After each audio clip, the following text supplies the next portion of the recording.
Racing uphill, engine scream like a rebel yell. Beer in hand, standing tall. Saturday night, hear freedom's call. Headlights flashing in the dark. Tires burn, leaving marks. Crowd roars like a wild beast. Living hard, never the least. Roaring nights at the dirt track. Six packs and the thrill we lack. Hearts pounding beat for beat. Life's real in the heat. Rusty souls seeking thrills. True grit in the hills. Stranger friends for tonight. Under stars we ignite. Rusty souls seeking thrills. True grit in the hills. Strangers friends for tonight. Under stars we ignite.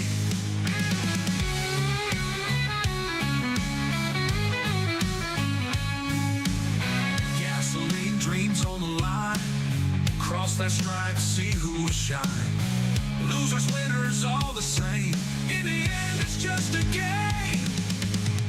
Freedom rings through the smoke.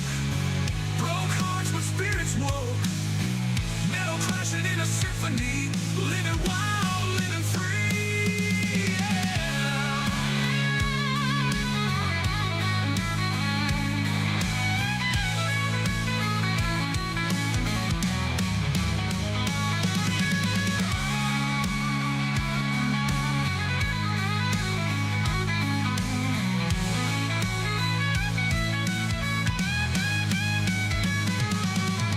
Rusty souls seeking thrills.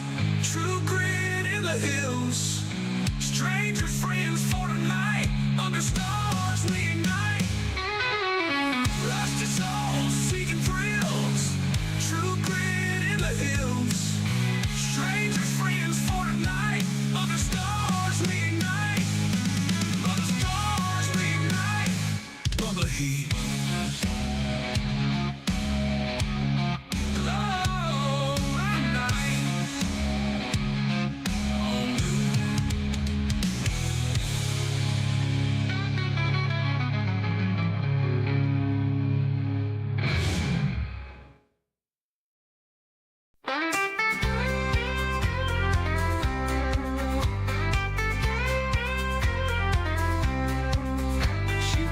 Her bags, left at night. Said she's done waiting, tired of my kind. This ain't about another woman's face. I'm cheating on her with a 10 p.m. race. Up in the middle, my world's on the screen. Chasing dreams in a racing machine. She don't get my need for speed. Said she'd rather find a man who needs.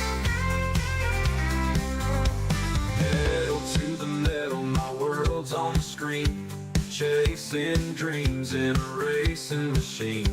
She don't get my need for speed. Says you'd rather find a man who can meet her needs. Checkered heart on the finish line. Losing love but gaining time. Every lap closer to the win. Sim racing's my new next of kin.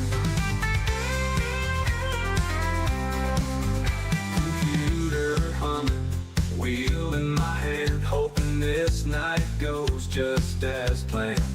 Midnight oil burning, she's long gone. My heart's racing, singing this song. Friends all say I've lost my mind. Chasing digital glory, ain't love's kind. But this track's my saving grace. Lost my girl, but I win this race.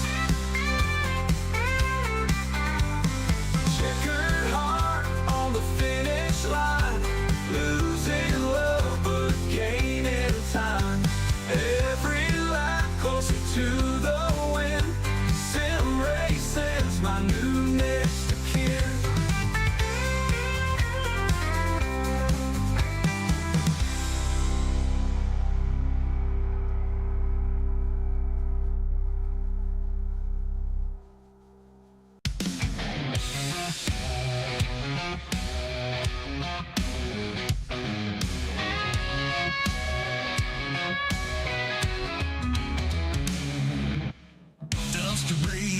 kicking uphill, engine scream like a rebel yell.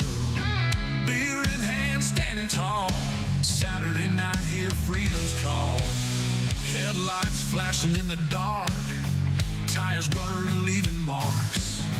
Crowd roars like a wild beast, living hard, never the least.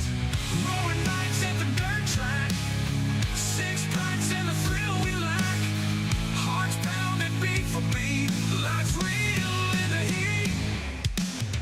Rust is all seeking thrills, true grit in the hills.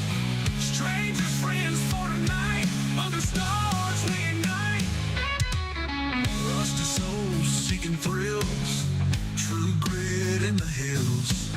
Strangers, friends for tonight, under stars we ignite.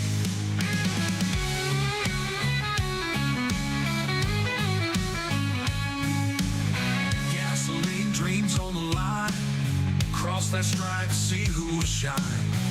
Losers, winners, all the same. In the end, it's just a game. Freedom rings through the smoke, broke hearts but spirits woke. Metal clashing in a symphony, living wild, living free. Yeah.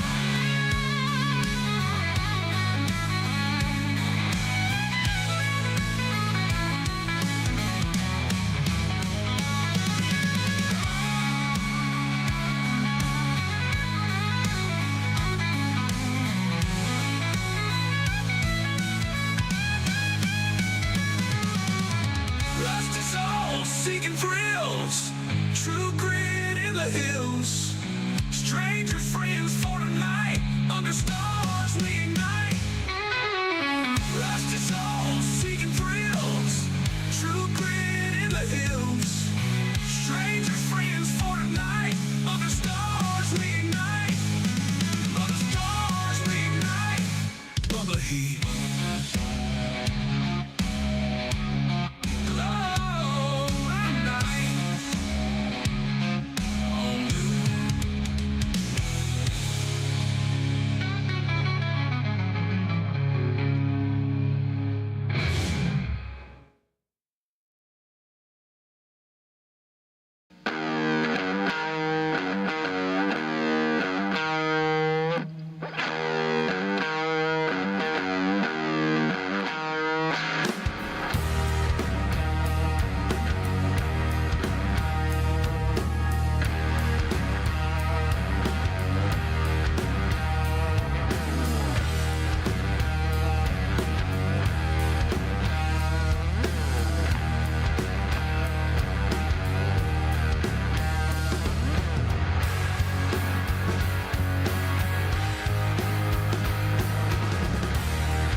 Rossburg, Ohio, home of the finale of the 17th annual Schaeffer's Oil Spring Fling. That'll be coming up later on here tonight. Good evening, race fans. My name is Tommy Rowe. Up in the booth, joined by Top Cam Super Dirt Series announcer, Miss Wesley Gwaltney. Wes, how you doing tonight, buddy? Man, I am good. I am ready for this feature event. I'm ready for this LCQ because it is down to this. 24 drivers, only one moving on tonight. 6,000 men, a big 100 lap feature event. Get ready for some awesome racing. All these drivers going to take home at least $80 here this evening. As you see right there, we're going to get ready to go to the Cruise Pedregon Esports Last Chance Qualifier. It'll be 50 laps, and then we'll have a brief intermission, as you would say, as we get ready to swap the servers. And then we'll come back with our 100-lap Shaeffer's Oil 17th Annual Spring Fling. Live right here on the TeamVLR.com Facebook page. Produced by the Maconi Entertainment here this evening. Got a little bit of a jam right now. Had a little bit of a server issue with not being able to get in to spectate. So we're swapping the servers right now. So Wes, are going to kill a little bit of time here. We're going to talk about, Sunday's action, man. We had racing all night. The track was absolutely outstanding at both prelim servers, and we saw some great racing on Sunday night. That we did. We of course had two servers, 60 drivers at each, and then we whittled that down to 24 in each feature event. And then we top 12 through tonight's 100 lap, 6,000 to win at 7th annual at Schaeffer's Oil Spring of Fling. So, it's such a great night of racing action on Sunday. Tonight, what the money is at the LCQ. You did good enough to make the feature event. You didn't make your way into the big finale. This is your last chance. It's going to be awesome to see what happens. Hats off to the VLR guys for getting the track on purpose. They beat every time out. We saw the bottom dominant, we saw the middle, we saw the top, we saw sliders. We kind of had it all. We had some crazy wrecks, races for the lead, races for the transfer spot. It was just a fantastic night of racing action. Going to see us complete Majula C speed shop. Front row for tonight's main event. Evan C picked up the prelim win in server number one in pretty much dominant fashion. He started on the pole of heat race number one after setting the quick time and pretty much kind of ran away with the main event as well. Server number two, a little bit different. We saw Blake Majulis have to earn it over the likes, I do believe it was Colton Herbert in server number two, as those drivers put on an absolute clinic. Absolutely. We had great racing action. Evan C did kind of spoil the party there in the first prelim, but that's all we expected from the defending winner of this event. As he got his first spring fling last year, he'll look to go back-to-back, just like his teammate who will start on the outside row with him, Blake Majulis, did back in 2020 and 2021. I'm really interested to see what's going to happen here, see what the racetrack does over the 100 laps. I ran a 100-lapper last night at I-55, and I got to tell you, tire wear is such a big thing, setting the pace, knowing when to go, knowing when to kind of race the guys around you, just to put yourself in a good position for later in the race. There's so many things that go into it, and such a stacked LCQ here as, we got guys that you would absolutely expect to be in the mix, top 5, top 10 come tonight's 6,000 win feature that, they go to race their way in just to even have a chance tonight.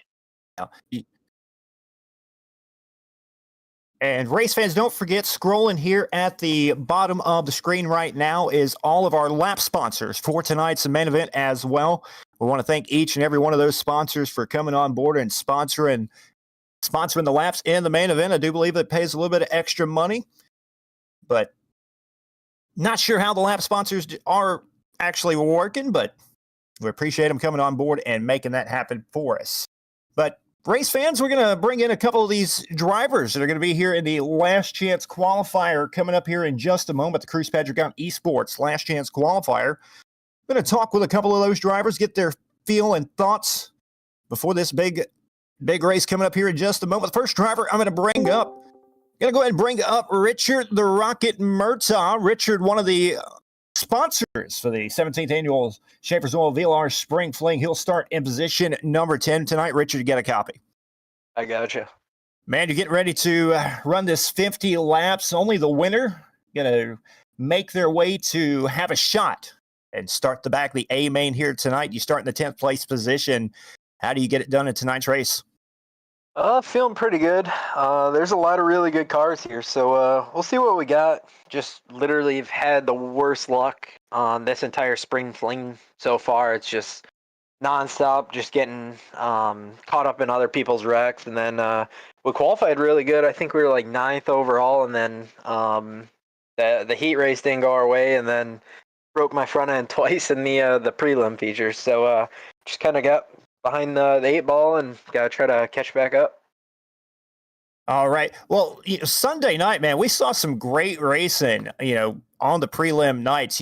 It seems like Eldora has really changed a lot over the last couple of years. It didn't have a reputation for a while for, putting on the best racing. But Sunday night, man, that track did really, really well. Talk us through your thoughts of the racetrack and what you think it might do tonight. Well, you never really know with Steven at the controls, because he can throw us a curveball like we've seen every session so far during the spring fling. It's been different track pre-gens, different wear, and you just never really know what the track's going to do with Steven here. Wes, what you got for the Rocket? Hey, I got to talk to my good buddy here, Richard Murtaugh. Richard, you're going to be rolling on from 10th in this LCQ. Of course, you got a little bit of laps to get to the front, but such a quality field like this. What is kind of your game plan? Are you going to try to get out front and get the track position early? You going to ride a little bit, see if there's a little bit of chaos? Because, you never know. It's the last chance to get into the show. People can do some wild things. Yeah, so kind of gonna go for it and try to get near the front, because right now I feel I'm in kind of the danger zone. A lot can happen, so just kind of gonna try to get out front here, and then once I get out front, I really do feel we have a premier racing setup under us that we can just kind of drive right away. So that's gonna be the biggest thing, is just staying out of trouble and being there at the end. So if we can get near the front, I think we got a really good shot at winning this.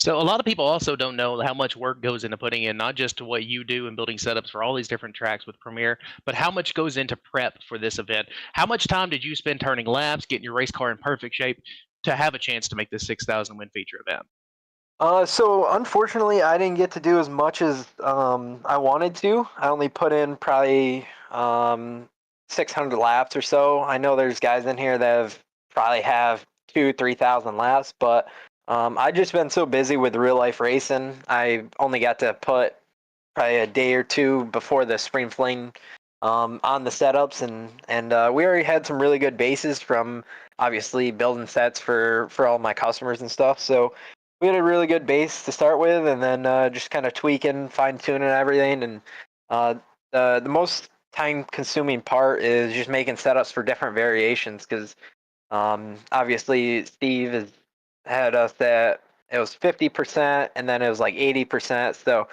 just got to make different setups for different wears, and that's what really takes up the most amount of time, but definitely a lot of hours so far. Absolutely. Well, we'll see those hours pay off here in tonight's LCQ, and hopefully the 6,000 win 17th annual Schaeffer's Oil Spring Fling. Richard, best of luck to you, man. Appreciate it. Thank you. All right, ladies and gentlemen, that's Richard Murtaugh. He'll roll off position number 10 in the last chance qualifier coming up here in just a moment. Wes, I'm going to bring up one more at least. He's probably the driver with nothing to lose here tonight. He's going to start 24th in this last chance qualifier. It's only going to take the winner, Chase Hardy. Chase, what's the mindset? You got to go from 24th to 1st. How do you get it done? Just going to pace myself, and hopefully there's a couple cautions that can help out. But I'm just going to try my hardest and pass all I can and see what happens. I'll tell you what, man, it started with 120 drivers, and you've made it to night 2. Do you consider that an accomplishment, or are you just glad to be here? Just glad to make it to the LCQ, to make something back, and hopefully make the big show and see what happens.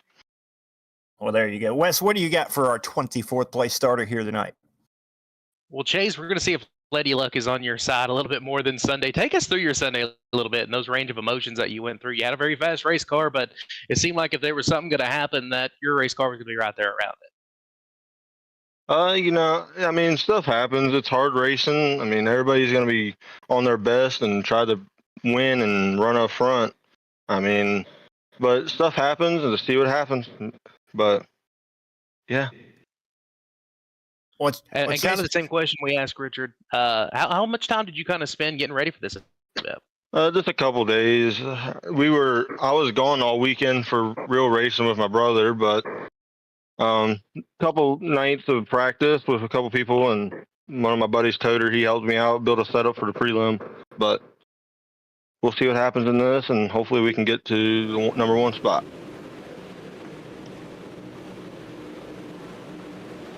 But Chase, I know you have a lot of great supporters out there. You start position number 24 here tonight.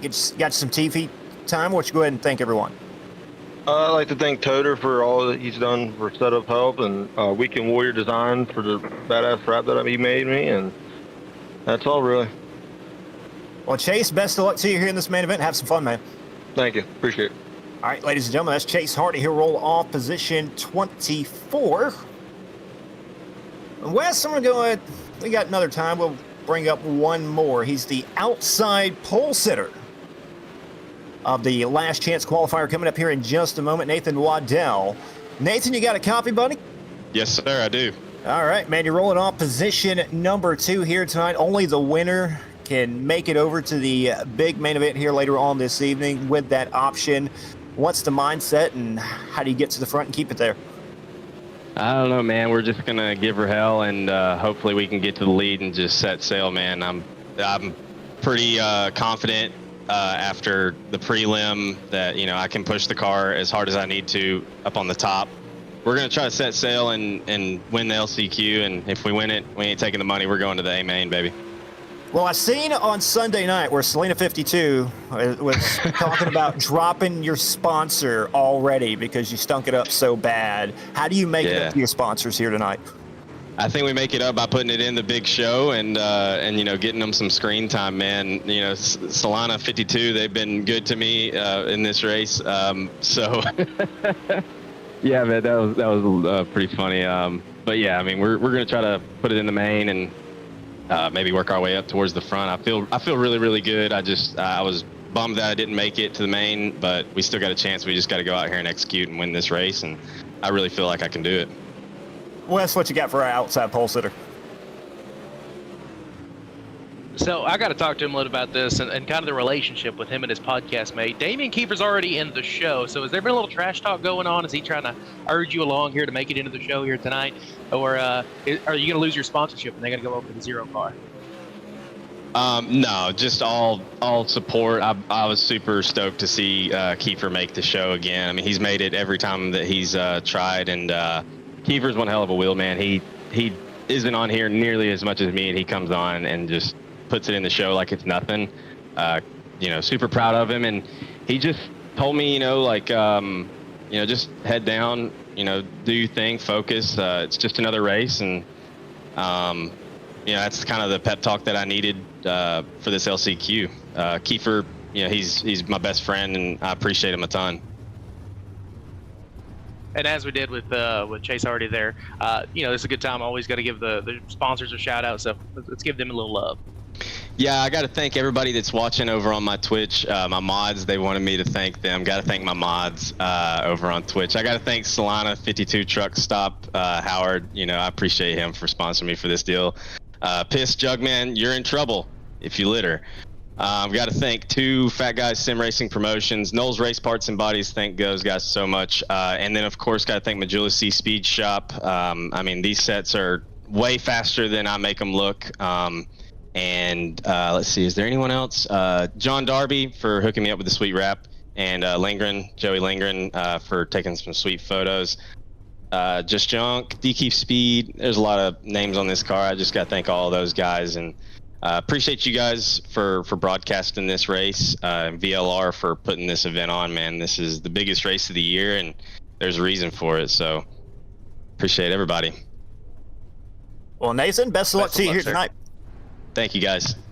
All right, Nathan Waddell, your outside pole sitter here for the last chance qualifier. Let him get on his way. And Wes, it looks like it's just about that time looks like everybody's making their way to the pit area, and warm-ups have wrapped up, and we may be advancing here very, very soon. 24 drivers, only one going to have the opportunity. All these drivers going to make at least $80 here. And the Cruise Pedregon Esports Last Chance Qualifier. What's your final thoughts, and do you have a possible prediction? We'll see about a prediction. My thoughts on this one, it's going to be wild. And we talked about, of course, the heat races and the consies and the feature of prelim night, but now it's getting a little bit wilder it's 24 guys, and this is it. You don't get to run 12th and make the show.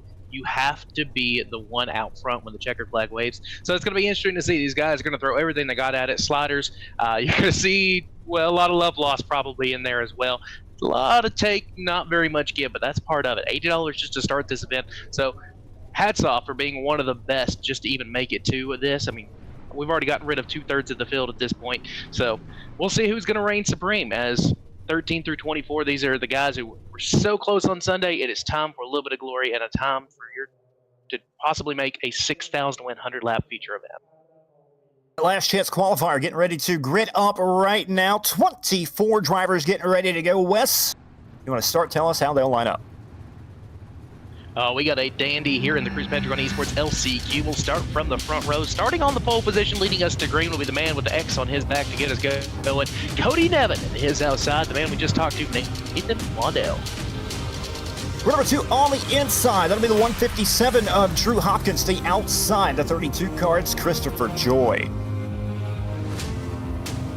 We head inside row number 3 where we found one of your prelim winners from last year, Desmond Busby in the 82 machine with Nick Baum in the 2 to his outside. And row number 4 on the inside in the 27 car. That'll be Landon Price in the 151 right beside him in row number 4. Starting position number 8, it's Ashton Farr. We head now to row number 5 on the inside. Brandon Tretion will make the inside position in the 9th spot. In his outside, we talked to him just a bit ago, and the Premier Racing setup, number 33, it's Richard the Rocket Murtaugh. And row number 6 on the inside, and the Scott Bloomquist throwback here tonight in the 8 machine. That'll be the Shark Tyler Jackson to the outside. In car number 16, it's Dustin Hennigan. We head now to row number 7. James Searay was where we'll find him in the 13th starting spot. Brayden Carter to his end. And row number 8 on the inside, that'll be Craig Swartz in the 02 machine to the outside. The 11, it's Matthew Watts. We head now inside row number 9. We find the 2 car of Chance Carr and Mike Augustine of the 17 to his outside at 18. Brandon Bolton in the 24. Kendall Tucker in the 00 make up row number 10. Stephen Gaines, Ethan Johnson make up row number 11. And Gabe Elkins, Chase Hardy will make up your 12th and final row. 24 drivers, 50 laps the distance here in the last chance qualifier. Cruise Pedregon Esports last chance qualifier. Green flag is out and we are underway. It's time to see how the strategies play out as your pole sitter Cody Nevin will take us into turns 1 and 2. Rolling the bottom of the speedway. Nathan Waddell not letting him get away though as they work down the back straight. Waddell taking a peek to the outside. And the caution already out on the speedway here in the opening lap, though not going to get a complete lap in, but not sure who the caution is on just yet. Gonna take it down. It'd be Matthew Watts out there on the speedway, not quite sure.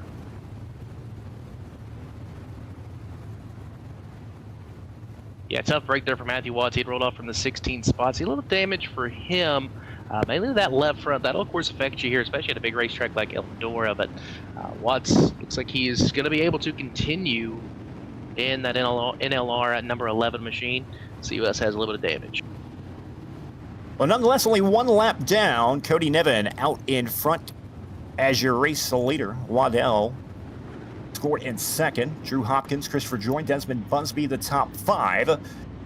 And we'll get ready to re-rack them, restack them, try that again one more time. So a little bit more time to calm the nerves, Wes. Absolutely. I mean, you got 50 laps in front of you. I mean, you're going to be on edge knowing that you have to be out front to win this race and make your way into the 6,000 win 17th annual Schaeffer Spring Fling. We were talking about some of the guys to keep an eye on in this race. Of course, Chase Hardy coming from the back. Kendall Tucker, who had a really good night going until, well, it wasn't. He rolled it off from 20th in this one, so keep an eye on the 00 machine of Kendall Tucker. And I'm also keeping my eyes on Dustin Hennigan, the youngster who can wheel about anything in the Article Text region. He's rolling off from that 12th spot. Keep an eye on him. Christopher Joy, I want to look up front. But nonetheless, pacing down the back straightaway for the final time. Once again, doubled back up. It'll be 1 complete. 49 to go. Coming back to green, Christopher Cody Nevin on the gas. Nathan Waddell sitting back position number 2. We are back underway. Great restart for your pole sitter. Christopher Joy going to try to get the middle top working. Oh, he's going to bang it up into the fence. Announcer's curse going to cost him 2, 3, 4 positions. Wholesale spots lost for him. Wholesale spots lost as well for Nick Baum as lap number 1 goes in the books. Cody Nevin out front. Yeah, it looks like Christopher Joy has called it a night already on lap number 2. And meanwhile, race for the lead. You're going to be wanting to watch the front all night. It'll be the 5 of Waddell in pursuit right now of Cody Nevin. Can Waddell find a way around here as we complete lap number 3, working 4? We heard Waddell talking about how he wants to get out front. He wants to be the one to set the pace. He's trying to figure out his way around the 11 machine of Cody Nevin right now. Unable to do so. Now he's going to have a peek to the inside here down the front straight away with 4 laps complete. It's still a long way to go with this. It's Cody Nevin out in front. Nathan Waddell sitting position number 2. Drew Hopkins, Desmond Busby, Ashton Farr sitting in the top 5 right now. Farr has come from 8th to 5th. Tyler Jackson from 11th to 6th already, working his way up through the field. And that's Scott Bloomquist's throwback machine. So Jackson on the move early on. He's hoping to channel his inner Scott Bloomquist here. Of course, the multi-time Dream winner, the World 100 winner, and Scott Bloomquist that we lost a couple weeks ago. Is right now Nevin's been the class of the field, but we got about a 4-car breakaway out front. That it's a good battle back there between Farr and Jackson for the 5th spot. Great race for them, but right there, 1, 2, 3, and 4, kind of content right now, running single file around the speedway. Probably not time to go all out. Just kind of hang right there with the race leader and hope you're there at the end to try to make something happen. Cody Nevin out in front, but you know Nathan Waddell, if he can find a way around, he will do so. Just in fact, he'll dip to the outside just a little bit that time and back to the inside down the back straightaway. Can't make it happen. Waddell really trying to stretch out the racetrack a little bit. We are seeing a lot of things change in the surface. Now he's going to try to cross over, look at the inside of Nevin as the caution flag flies. Your Cruise Pentagon Esports caution flag out on the speedway for the 2nd time. Caution out on the speedway. Take a look and see who the caution may have been.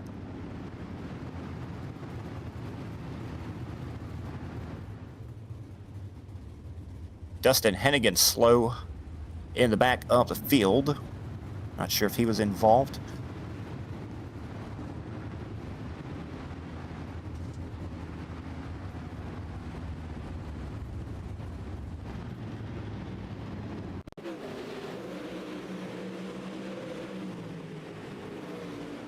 You see that 4-car breakaway of your leaders out in front. Hennigan was running back on through the pack as he's got a long way to go. He started in the middle of the field and yeah, looks like car pushed up a little bit. I'm sure that was a reason for the caution flag. Oh, here we go. I'm slow down the back stretch, so I have to see who those drivers were.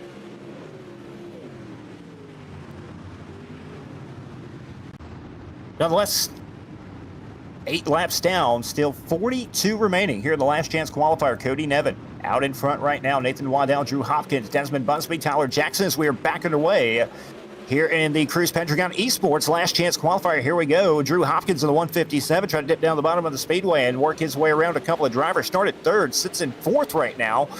A couple of different lines trying to form here at Eldora. Absolutely. Rocket Richard Murtaugh on the move. He goes up from 10th to 6th on the restart there as they're beating and banging back through the pack. They know they got to get to the front as quick as possible. Murtaugh has moved his way on up. Of course, Ashton Farr, as you mentioned, from 8th to 5th. Your top 5 pretty well content about being single file right now, but we do start seeing the racetrack slide up the speedway more and more each time by Waddell. He is not afraid to put that right rear in the ropes.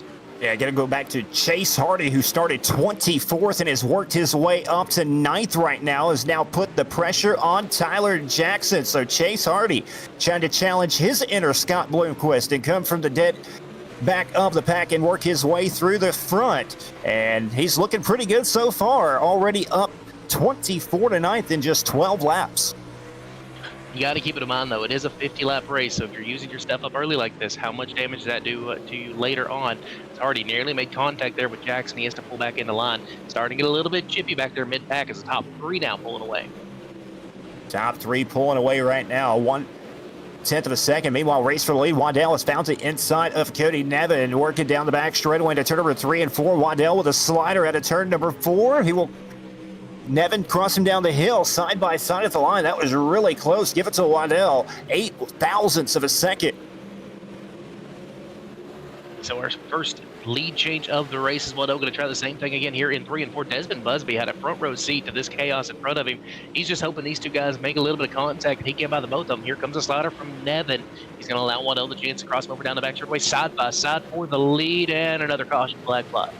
Caution out on the racetrack. Now the question is, who does iRacing give the lead to, Waddell or Nevin? Waddell, I do believe, led the most previous lap and was working to cross Nevin back over right there as the caution came out.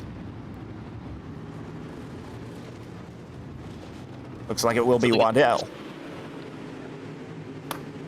See what happened here. We're talking about Kendall Tucker having a deep way to come from 20th. We're 3 wide back there. Brandon Bolton in the mix. And just there's Craig Swartz in the O2 machine. Little contact on the bottom to Bolton. And Swartz got a little, hey, how you doing? And around he went to bring out the caution flag. And that's expected. You're going to see a lot of that. Only one spot up for grabs to make a challenge to transfer into that $6,000 to win main event here later on tonight. So drivers going to get a little desperate. And you'll see some things that you probably wouldn't expect to see. Or you may expect to see them because you're watching iRacing. You never know. Absolutely. I mean, we're not talking $100,000 race cars. So, we're talking jumping behind the thing here, but we're racing for real kind of money. That's such an amazing thing that we can race for $6,000. I was talking to one of our drivers earlier on the night, telling him about it. He said, they're paying that in an iRace? He's like, yeah. I told him, yeah. And he was like, man, we're in the wrong business. Oh, absolutely. I mean, there's a couple of races that, you and I both announced that doesn't pay $6,000 to win. And, we do this weekly. Absolutely. So the field getting bunched back up once again. Keep an eye on Desmond Busby here. He was right there with your leaders of Cody Nevin and Nathan Waddell on the caution. And he's kind of just been saving his stuff, not really pushing the issue. They run a 3-car breakaway out front, so we'll see if anybody's holding back behind him when we come back straight.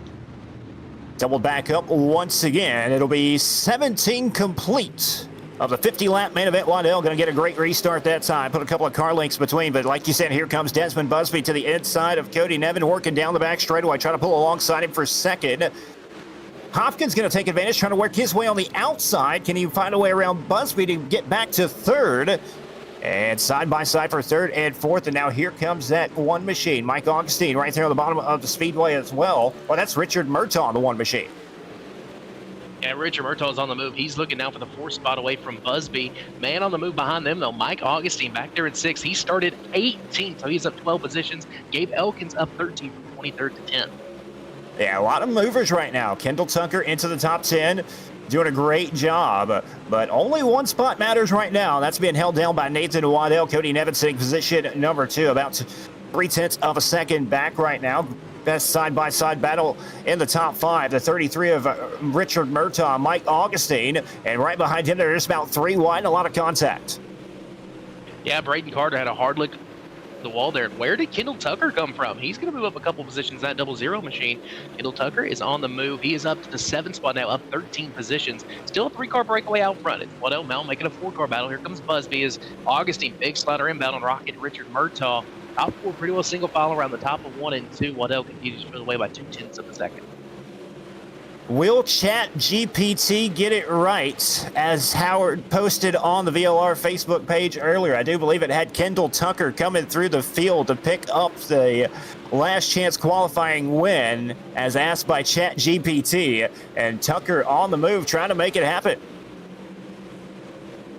Absolutely. And hey, we got to say, at least one thing has been wrong with that, and Waddell and Nevin have been duking it out. They were supposed to be involved in a lap 1 caution, so good to see them still duking it out. We got a side-by-side battle for the lead once again. Nevin slider inbound just as the caution flag flies, as we're just 1 short of halfway. Seems to be the theme right now. We get the battle going for the lead, and all of a sudden the caution comes out. So a tough break for whoever's running second or trying to make a pass for the lead. I think the last 2 or 3 times we have seen the challenge for the lead, the caution immediately comes out. But nonetheless, halfway home now here in the LCQ. Great racing thus far. Yeah, absolutely. The racetrack's going through a lot of changes. We saw everybody on the bottom to start, then kind of drifted up through the middle. Now the top side has become the dominant line, and last time by, looks like Cody Nevin was ahead of Nathan Waddell. So Waddell's going to slide back to the 2nd spot. Hopkins sits 3rd. He started 3rd. Nevin, your pole sitter, is your leader. Desmond Busby running 4th, and they're starting 5th. This is where it starts getting pretty juicy. 5th on back. Mike Augustine sits in the 5th spot, started 18th. Murtaugh runs in 6th, started 10th. Gabe Elkins up to 7th. He's up 16 positions from 23rd. We got Kendall Tucker up from 20th to 8th, Braden Carter from 14th to 9th, and Ashton Farr from 8th to 10th. Currently your top 10 in this one. Nick Baum right now sitting position number 11. James Seawright, Chance Carr, Ethan Johnson, Craig Swartz, Brendan Crichton rounding out the top 15. Coming back to green, Nevin going to lead the field back. Waddell. Nevin going to get the jump this time and pull out to the lead in turn number 1 and 2. This is where you really got to turn up the wick a little bit if you're back through the pack. You know you've got to make up as much ground as possible. You could ride for the first 15, 20 laps. Now it's a short feature. It's a sprint to the finish and $6,000 possibility. You can make tonight's feature event. Desperation going to pick up here in just a moment. And as I say that, here comes Richard Murtaugh, Drew Hopkins, and now Kendall Tucker has found his way into the top 5 on the outside, right behind the 33 of Richard the Rocket Murtaugh. So Kendall Tucker on the move, looking for more. He'll dip down the inside in turn number 1 and 2. Pull alongside Murtaugh for 4th. Yeah, another big battle out front as Waddell takes the lead last time by about 22 thousandths of a second. Another slider inbound here down the front stretch. Busby still sitting pretty in the 3rd spot. Nevin going to throw a slider back. Great battle out front. Now Murtaugh joins the mix in the 4th spot. Now, oh my, what a race we got going on. 3 wide going into turn number 3. Oh, 3 wide for the race lead, and I don't think that's going to be all of them because Richard Murtaugh on the move as well. Meanwhile, Waddell hanging on to it, but here comes Nevin. He'll throw the slider in there. Waddell will turn it down the hill. Busby right there as well. What a race we are about to have coming down to the end. 20 laps to go for the last chance qualifier. You can pick 350 or race for 6,000. Nevin back to the point. We know what Waddell's going for. He is going to try to be in the show to be the show as Waddell looks to the inside of Nevin. Slider inbound, may cut it a little close here. Nevin has to get on the binders, crosses him over at the line. We'll see who leads a lap number 31, and it's going to be Nathan Waddell. No, Cody Nevin by 22 thousandths of a second. Cody Nevin back down the back straightaway. Waddell right behind him. Busby sitting position number 3, trying to make something happen. Meanwhile, Kendall Tucker, Richard Murtaugh, they're right there in the picture now as well. 5 cars on the same straightaway, and Waddell with a slider for the lead once again. Nevin back down the hill, down the back straightaway. That was a really deep slider there by Waddell. That's going to cost him a lot of momentum and allow Nevin to get away. Nevin's going to hit the cushion, though. Bounce up into the wall. Side by side at the line. 33 laps complete. 17 laps remaining in this one. Waddell slider back once again for the lead. Busby sits back there in 3rd. Continuing to swap the top spot back and forth is Waddell and Nevin. Great racing. You cannot take your eyes off for the race for the lead right now. That's the only thing that matters. Waddell with a slider right back at a turn number 2. Go all the way up to hill. Nevin down the back straightaway. A pull alongside. He'll throw the slider in turn number 3 and 4. What a race here at Eldora. It's all on the line. And now Desmond Busby hanging on the outside, trying to pass both of them. Can't make it happen. Nevin back to the lead, down the back straightaway. That may be what puts Waddell on the outside looking in when this race comes to a checker, because he just threw a deep slider, pulled it back from Nevin, and that allowed the 82 of Busby to get by. Now Waddell going to try to slide on back, get the 2nd position, and the caution comes out just as he was going to get that 2nd spot back. So Waddell's going to have some work to do with 13 laps remaining.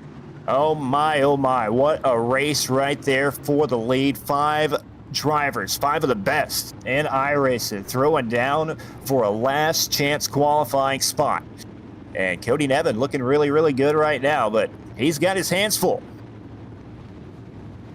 Yeah, with such a quality field like this, I mean, you have guys that we could definitely be talking in the mix to winning that $6,000 later on tonight. And I mean, they're going to be missing the feature event and as in whole if they don't make it up to that top spot. Cody Nevin has done everything he's needed to do.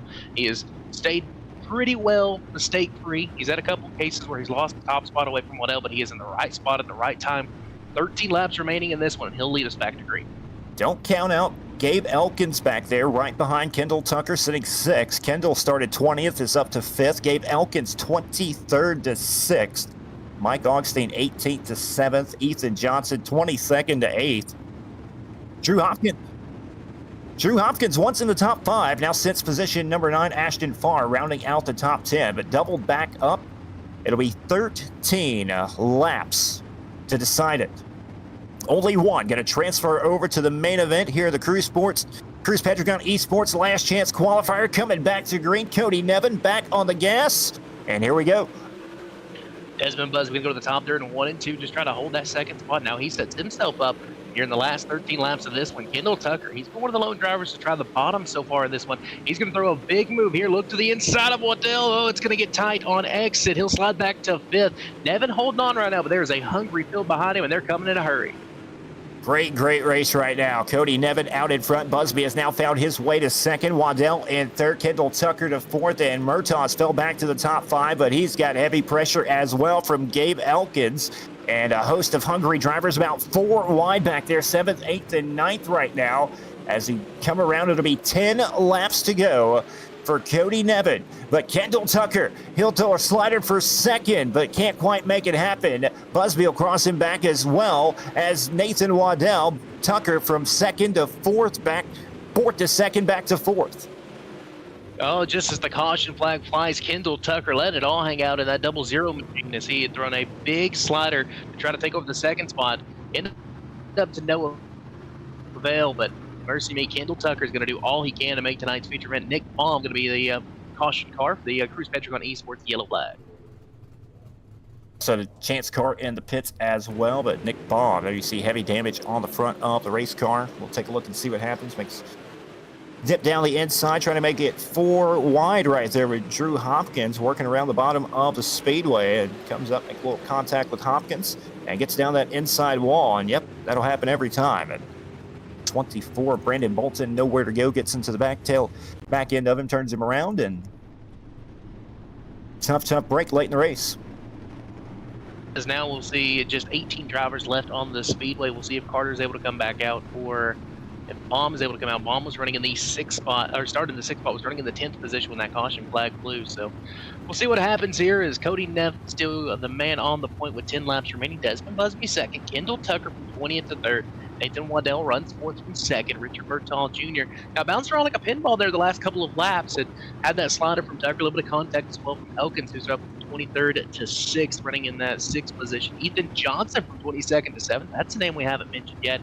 Ashton Farr, Drew Hopkins, and now Mike Augustine for your top 10. Brandon Bolton, Stephen Gaines, Tyler Jackson, Brandon Creighton, Landon Price, Braden Carter, James Seawright, all out on the speedway as well. Double back up. 9 laps for 1 position. 18 drivers still remaining out on the speedway. I think it's going to remain pretty calm, but nonetheless, double back up. Coming back to green, Cody Nevin, now Desmond Busby, your front row. Kendall Tucker, the inside of row number 2. Green flag is back out, and here we go. Not a good start for Busby as we head in turns 1 and 2. Kendall Tucker going to drive it in deep. May just look for the lead. Gets on the binder, slips up, makes a little contact with Nevin. He's going to drift on through the pack. Now we've got a slow car on the inside of the speedway. That's Price in the 27 machine. Side by side for the 2nd spot. Busby has it. Here comes Kendall Tucker in the 00. Cody Nevin trying to hang on to the race lead. Kendall Tucker going to throw a slider on Busby once again down the back straightaway. Busby going to turn it back down the hill. They'll go side by side. There's a lot of contact towards the back, but we stay green. Busby will hang on to 2nd. What a race for 2nd, but that doesn't matter right now. Laps are ticking away. Cody Nevin trying to pull away with it. Cody Nevin would absolutely love what he could see in the rearview mirror if he could, because they are duking it out. Tucker and Busby going to make a little contact there. Opens the door for Waddell and Murtaugh to make contact. Oh my, the 5 machine going to lose a little bit of sheet metal there down out of turn number 4. Murtaugh goes to 4th, Waddell back to 5th, and your leader continues to pull away with 5 to go. Yeah, that'll almost put them out of the picture way too far away with 5 laps to go. Coming up for Cody Nevin this time, Desmond Busby a little over a half a second back right now. Make that 0.7 of a second. Kendall Tucker from 20th to 2nd, sitting position number 2. He has 4 laps to try to run down your race leader. Can he make it happen? Kendall Tucker going to work on turn number 4. It was 0.7 of a second last time by. This time we'll see if the gap shrinks, and it does. 68 hundredths of a second now between these 2 drivers. Kendall Tucker giving her all she's got. What has he used up going from 20th to 2nd? Does he have a chance? We're about to find out. Cody Nevin continues to show the way.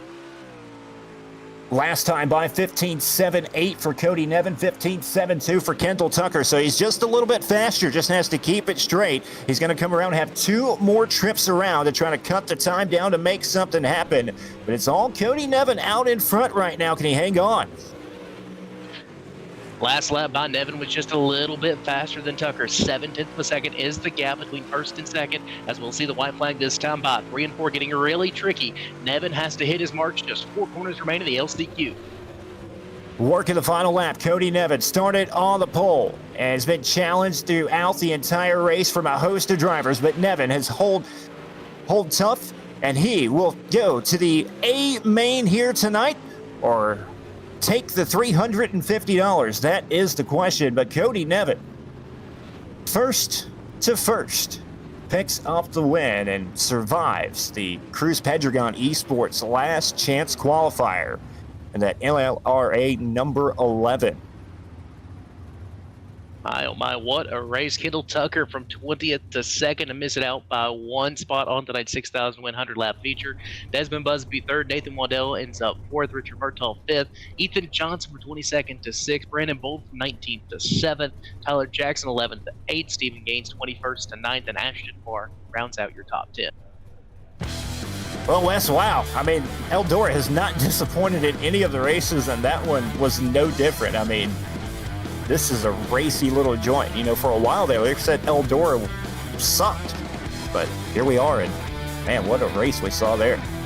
Absolutely. I mean, we had the race continue to transition throughout. Of course, in the early going, we were one lane on the bottom and started to widen out to the middle, top. Then it got really treacherous. 3 and 4, that cushion look up on the fifth. If you get it wrong, you're going to be losing lots of spots, maybe even spoilers. So Cody Nevin, he conquers the 50-lap LCQ. Now it's time to find out if he's going to the big show here tonight, or he's going to take that money and just sit back in it. All right, well, let's go ahead and get it out of the way. Your winner here tonight, Cody Nevin in the 11th, picking up the win. And Cody, man, you had a host of drivers challenging you for that race late at one point or another. Desmond Busby, Nathan Waddell, Kendall Tucker. How did you hang on to pick that one up?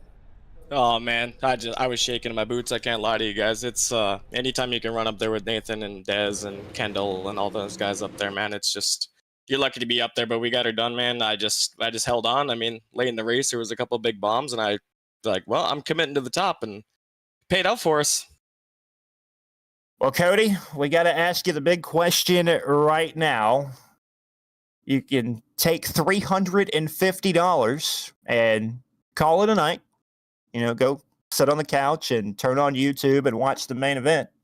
Or you can tag the tail end of the 100-lap 17th annual Schaeffer's Oil Spring Fling and go for $6,000. What you gonna do?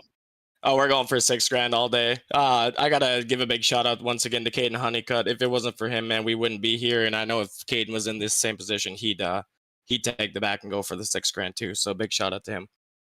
Well, Cody, I know that one was tough right there, but talk us through it, man. What are you going to have to do? You're going to start 25th. What's it going to take to go from 25th to first to get that $6,000? Well, I mean, we got 25 drivers now, the best of the best on the sim, the way I see it. I mean, you got Blake and Evan in there. I mean, they're obviously multi-time champions. You got other guys in there that are, I mean, the field's stacked. It's a spring fling, baby. Come on. I think starting that deep in the field, though, we're just gonna ride and try to stay out of the wrecks. And if we find a position to make some moves, we'll take them, and we'll see what happens. The main goal was to make the fling and put her in the show and get all these sponsors some recognition. They definitely deserve it. So yeah, we're just gonna hang out and see what happens, man. But if we have a shot to go for the $6,000, we're definitely gonna go for it. Well, that's what you got for our winner. Hey, I got to say, first off, what a race there, Cody. As you and Nathan Waddell, that's what I want to talk about. That big slider fest y'all had about midway through the race. Did you think you were using up your stuff? Did you think that was going to give people a chance to catch you? Or were you just having some good old-fashioned fun? It was a little bit all of it together, actually. I mean, it was fun. I mean, me and Nathan have been racing against each other now for years. I mean, we've had countless battles. It's always a good time with him, as you know yourself. You know, I was worried there for a little bit. We were sliding each other, and it kept going and going and going. And I looked up on my mirror, and all of a sudden I see there's the 82 at Desmond, and I'm like, well, here we go. It's going to get interesting now. But we were able to pull some crossovers, and I had Nick Linner spotting for me in my ear. That definitely helped me out quite a bit. Matthew Watts, he was kind of talking me down a little bit too. I was getting in my head, shaking a little bit. So, but yeah, man, it was a blast. But no, when I seen Dez come up in the picture, that was definitely nerve wracking. And then all of a sudden, Kendall comes out of nowhere. I'm honestly surprised to be here, man. And let's talk about that. We're doing double the length here. We're going 100 laps now instead of 50. The racetrack went through a lot of changes there. What do you expect for this feature event? And do you think it gives you an edge that you just already got the turn laps here? I definitely do think that it's going to be nice going in there already running 50 laps plus some warm-up laps. I'm sure these other guys are testing a little bit too, but definitely helps racing against some other cars. And now knowing that I can run the top, I watched back the stream from Sunday night. Excuse me, I watched back the stream from Sunday night, and I heard you actually mention me say "live or die by the cushion," and that is definitely my motto, man. So I mean, that's what we're gonna do. We're gonna hang out and stay out of the wrecks, and once it goes to the top, we're gonna let her eat. So, Well, Cody, go get you a drink of water, get the blood pressure down a little bit, get the heart rate down a little bit. We'll see you in tonight's 17th annual Schaeffer Zul Spring Fling. alrighty, I appreciate it, Wesley. One more, if I can give a shout out to my sponsors real quick, guys, that'd be awesome. Yeah. Yeah, absolutely. I got to thank Nick Leonard over at NLRA. Nick Leonard, he's my best friend, first and foremost. Got to thank him. If it wasn't for him, we wouldn't be here right now. Kate and Honeycutt as well for giving me this chance and opportunity to do that. CNF Track Prep, got to thank Matthew Watts over at Fusion Setup Shop, putting us on absolute dig. Damian Kiefer, D-Keef Speed, same thing. Stephen Gaines, Brendan White over at Whitey's Photography, Fubar Cannabis. Just everybody that helps get it done, man. And thank you guys for putting on the broadcast, and thank you everybody at VLR for putting on this event. Well, Cody, congratulations, and best of luck in the main event, buddy. Thank you, Tommy. Appreciate it, man. All right, ladies and gentlemen, that's Cody Nevin, and we're going to bring up one more driver, the second place finisher of the 17th annual Schaeffer's Oil Spring Fling Cruise Pendragon Esports Last Chance Qualifier, and that's Kendall Tucker. Kendall, 20th to 2nd. GPT picked you for the win, and you came up one spot short. What's going through the mind? Oh, man, just gutted. I mean, give it all we had there. I guess just got racing a little too hard there after that restart. I know I got a bad restart. Wasn't expecting Cody to go that early. Was trying to roll it and failed miserably, and still almost was able to come close to clearing him for a slider. So if could have just, I don't know, got a good restart and probably could have slid him there, and then might could have been a different story. But man, this sucks. Go 20th to 2nd and miss out and by one spot after getting wrecked in the prelim, running 5th, and somehow didn't get a caution all the VLR races I've ran over the years, and I'm running in the top 5 and get my right front knocked off, stop dead on the track with 20 other cars behind me and don't get a caution. So ruined our race, couldn't get a quick repair, so we were stuck with having to start basically dead last tonight, and just absolutely sucks to miss it by one for sure. They miss it by one spot, but still a hell of a performance out there from 20th to 2nd. What did you find on the racetrack that you could take advantage of and make all those passes? Just really, just going where everybody wasn't, you just couldn't really be patient. You really had to just go for it. Was having to make some pretty desperate moves and didn't dirty anybody up, really coming from the field, regardless of what anybody in chat has to say about me, could really care less. If you guys think you can do half the job I just done, I'd be more than happy to give you my steering wheel and see what you could do starting 20th against these guys.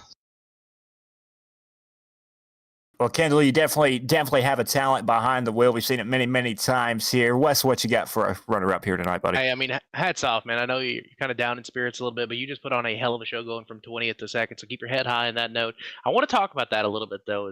I know you just missed it by one, but let's talk about the quality of drivers and how difficult it is to even get to an LCQ, and just how big of an event this is, and how much work it takes to even be competitive in a race like this. It takes a lot of effort. I just unfortunately don't have the time anymore like I used to. I really care to get on here and know life the game like I once did, back when I was pretty much more dominant and was contending for more wins, it seemed like. But for what little we're still on, we still got it. We can still get in here and mixed up with the best. Just proved it again, tonight, and then did it Sunday too, qualifying 4th, winning our heat, and, getting absolutely junked by, 2 people. And somehow we don't get a caution. So our spring fling was basically ruined by that unfortunate series of events, and gave it all we had. But unfortunately, they took one. I was hoping this year they would take 2 somehow, or somehow do a provisional. Going 20th to 2nd, I haven't really seen many people do that in the LCQs over the years. And this is the 2nd year we've done it. Started 18th and passing for the lead, and admin drilled to EOL on that one for whatever reason. And come around this year and luck's not on our side again, but give it all we had. Well, I know you've got a lot of people that help you out as well, and I know it takes a lot to get here. So let's talk about those folks. Yeah, first of all, I just want to thank Dylan Hauser in the chat. He's a washed-up has-been, always running over people for years. So just want to give him a big shout-out. It's going to be pretty cool, getting to sit in the stands with him tonight, drink a couple cold beers, and watch the race with him because he was so good and couldn't even make it to the LCQ tonight. But first off, got to give a big shout-out to Dylan Hauser for all his support over the years, and got to thank Evan and Blake and Chris, all the guys at CFM and Agility Speed Shop for giving me a bad fast piece to come out here and mix it up with these guys tonight. And thanks to VLR for putting on the race. And we'll see you guys next time. Well, Kendall, best of luck next time, and hope to see you back down the road, buddy. Yeah, thank you, boys. All right, ladies and gentlemen, 20th to 2nd, that's Kendall Tucker here. The last chance qualifier here tonight. Unfortunately, one spot short, Wes, and tough break for that driver. Absolutely. I mean, just what a show he put on going from 20th to 2nd. Of course, there's going to be some hurt feelings on through the field when you're driving through the field like that, and you only have 50 laps to get there, and you have to be in the top spot. I mean, you got to leave it all out on the racetrack, and that's absolutely what Kendall Tucker did there. And he comes up one spot short. Congratulations to Cody Nevin, but now it's time to see who will reign supreme and be $6,000 richer. Well, race fans, we're going to take a quick commercial break so we can get it swapped over to our A main event server. But don't go anywhere, because coming up next, we are going to be live for $6,000 to win for the 17th annual Schaeffer's Oil Spring Fling. Don't go anywhere.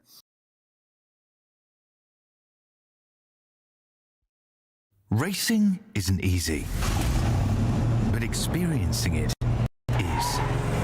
iRacing puts you in the driver's seat with the industry's leading sim racing game. Drive on laser scan replicas of the greatest racing circuits from around the world.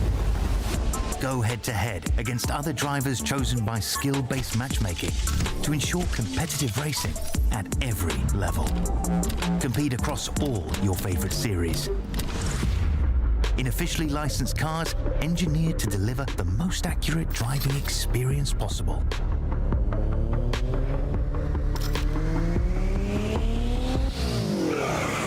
Join a race or host your own with players from across the globe. Race against the computer or in a league with friends. Feel the thrill behind the wheel. Visit iRacing.com.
Welcome back, ladies and gentlemen. We are live here at Rossburg, Ohio for the 17th annual Schaeffer's Oil Spring Fling at the Eldora Speedway. My name is Tommy Rowe, once again up in the booth, joined by the Comp Camp Super Dirt Series announcer, Mr. Wesley Gwaltney. And Wes, we started with 120, and we've narrowed it down to 25, getting ready to go for $6,000 to win in an iRacing event. That's pretty incredible. Absolutely. I mean, $6,000 for purchase late models at the Eldora Speedway. There's no better place to race for $6,000 either than the legendary Eldora Speedway, the house that Arnold built. I'm interested to see what's going to happen here. 25 cars. We had Cody Nevin in the LCQ just a little bit ago. He said, you know what? We're going to forgo the money. We want to start at the back of the pack. We're going to drive our way to the front. We're going to try to win $6,000. Good luck to him in that note. And it's time to get down to the nitty gritty. Who will walk away with the prestigious honor of saying they are a green fleet? Well, race fans, once again, we are waiting to get into the servers, so we are going to kill just a little bit of time. We're going to bring in some of our A-main drivers here and get their final thoughts and how they are preparing to go for 100 laps here at the Eldora Speedway and how they can pick up a little bit of money in the process. We'll go down and bring up a few drivers. We're going to go ahead and start out with our 14th place starter here tonight, Mr. Braden Donaldson. Now, Braden, you start 14th. You locked yourself into the show on Sunday night, and you've been kind of practicing around. How do you get through 100 laps to find yourself to the front? Just save tires. I feel like it's all going to be tires at the end. Man, you had a quite the eventful Sunday evening. Talk us through your prelim and how you were able to punch your ticket into the Spring Fling. Honestly, it was all luck. I'm going to be honest with you. I did not expect for myself to make it through the prelims. My first time ever trying out for the Fling. Wasn't really that confident going in, but once I started hooking bottom, they all started getting jumbled on top of me. So I just had the clear lane right there. Oh man, this field is definitely not an easy. This is what probably the hardest dirt race on iRacing to put yourself into a show. You started with 120, and you've narrowed yourself down to one of the top 25 drivers. Do you already feel accomplished just making the A main? And you know, this is a pretty big deal. Oh yeah, that was my only goal. I told my teammates, my team owner, my only goal is just to make it to the A main. Wes, what you got for Mr. Donaldson? Well, you said your only goal was to make it here. Now it's time to make a little noise. What are you going to do for the 100 laps here? Are you going to ride for a little bit? You're going to try to drive to the front? You mentioned saving tires, which kind of been one of the storylines we've been talking about since the tire model has been introduced a couple months back. So what's kind of your game plan? Are you willing to dice it on up, or you say, yeah, all right, guys, y'all can burn your stuff up? I'm definitely going to save about most of the race, and then hopefully we get like a late race caution, and then after that caution, I'm going to start pushing it, definitely. And you see guys like, Evan C. and Blake Majulis on the front row, and you get to say you're racing with them. How cool is that for $6,000? Very intimidating, I will say that, because I've never raced with any big guys here. Like I said, this is my first time ever trying out for the Fling. All I wanted to do was to make the show. Didn't really think I'd make the show, but I'm definitely nervous just to be here. Well, man, you'd have to put those nerves aside because it's almost time to go green for 100 laps. I know it takes a lot of people to get you here. Let's talk about those sponsors. Oh, yeah. Well, first and foremost, I think Majula C Speed Shop for the hook and setups. And then my team, DDR, Johnson Speed Shots, my wrap company, Donaldson Wraps, and then Tag 3 Defense, WR1, Sweet Victory, and Docile, and my parents, mainly my family. Well, Braden, you start 14th here tonight. Best of luck to you, buddy, and hope to see you back up here after the feature. Thank you. All right, Braden Donaldson, he'll start 14th here tonight. And let's see who we can bring up next. We're going to go ahead and bring up, well, I thought I was going to bring up Logan Herbert. He was in there for just a moment. But since he's not in there anymore, we're going to go ahead and bring up. They have a new one up already? Go ahead and bring up Jordan Casey. Jordan going to start in position number 10 for the 17th annual Schaeffer's Oil Spring Fling. Jordan, you got a copy? Yeah. All right, man. Rolling off P10, going for $6,000. How do you get the job done here tonight? Just probably get lucky, honestly. I think most people are on the kind of the same setup. Maybe everybody's a little bit different, but just kind of get lucky, buy my time, hopefully be there at the end, and I probably need some wrecks or something. I don't know. Get lucky. I haven't been turning too many laps lately, but we'll see what we got. 100 laps, a long time here. You know, the track will change obviously quite a bit. It's been racy, very, very, very racy throughout the prelims and the last chance qualifiers. What do you expect the track to do in the main event, and how do you take advantage of it? I'm guessing Steven's going to start at around 0, and it will be probably blown off completely at the end. Maybe a couple tack spots around bottom, but I'm guessing it's going to be against the wall or a lane off the bottom or a lane off the wall, and just keep your momentum up and see who's got more tire at the end. And it should be somewhat easy to pass if you have a lot more tire than them, but we'll see. It should be exciting at the end either way. That's what you got for Mr. Casey there. Hey, another great run of the spring fling for you, Casey. How much different, though, is it last year game planning to this year? Last year, of course, you win a prelim. You start on the front of the spring fling. Tonight, you're coming from 10th. You're kind of right there in what we've talked about is the danger area for much of the night that we talked about through the LCQ as well. That's where things seem to always happen, and being in a wrong spot at the wrong time can end your race. Yeah, I mean, it's night and day different from last year. I kind of saved a little bit for the first 40 last year, and then after that, it's such a small track. Tire wear, it mattered there, but you just banged it against the boards and kept your momentum up. You were fine up top. Lap traffic played a factor there, obviously, and I don't think it'll play too much of a factor here unless people really fall off and people really start going, or we go green to checker. But other than that, I don't think lap cars should really get in the way, but it's going to be who has the most tire and who's in the best position at the end, starting on the outside, like second row outside. If you have a lot of tire, you're going to pass those guys pretty much with ease. And I know you've got a lot of people who support you to help you get here, so let's talk about those sponsors. Yeah, just everybody that's been helping out at Free Speed. Ethan Johnson, he was in that last race. I feel bad for him. He's been putting in a lot of work. He didn't make it, but yeah, him, Robbie Buchanan, all them guys that have been putting in work. Lucas Ruart. Yeah, that's about it. We'll see what we got here. Well, Jordan, rolling off P10 tonight. Best luck to you, buddy, and hope to see you back up here on the podium. Thanks, Tommy. We'll see you. All right, that's Jordan Casey, your 10th place starter here this evening.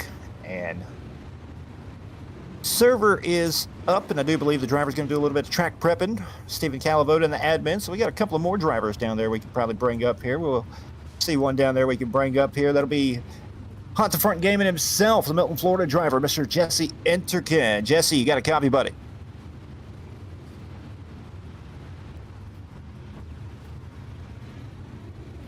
All right, Jesse away from the mic, so we'll drop him back down. And it looks like everybody else has kind of gone away right there, Wes. And got a little bit of track prep to do here, man. What's your, what's your thoughts going into this 100 laps?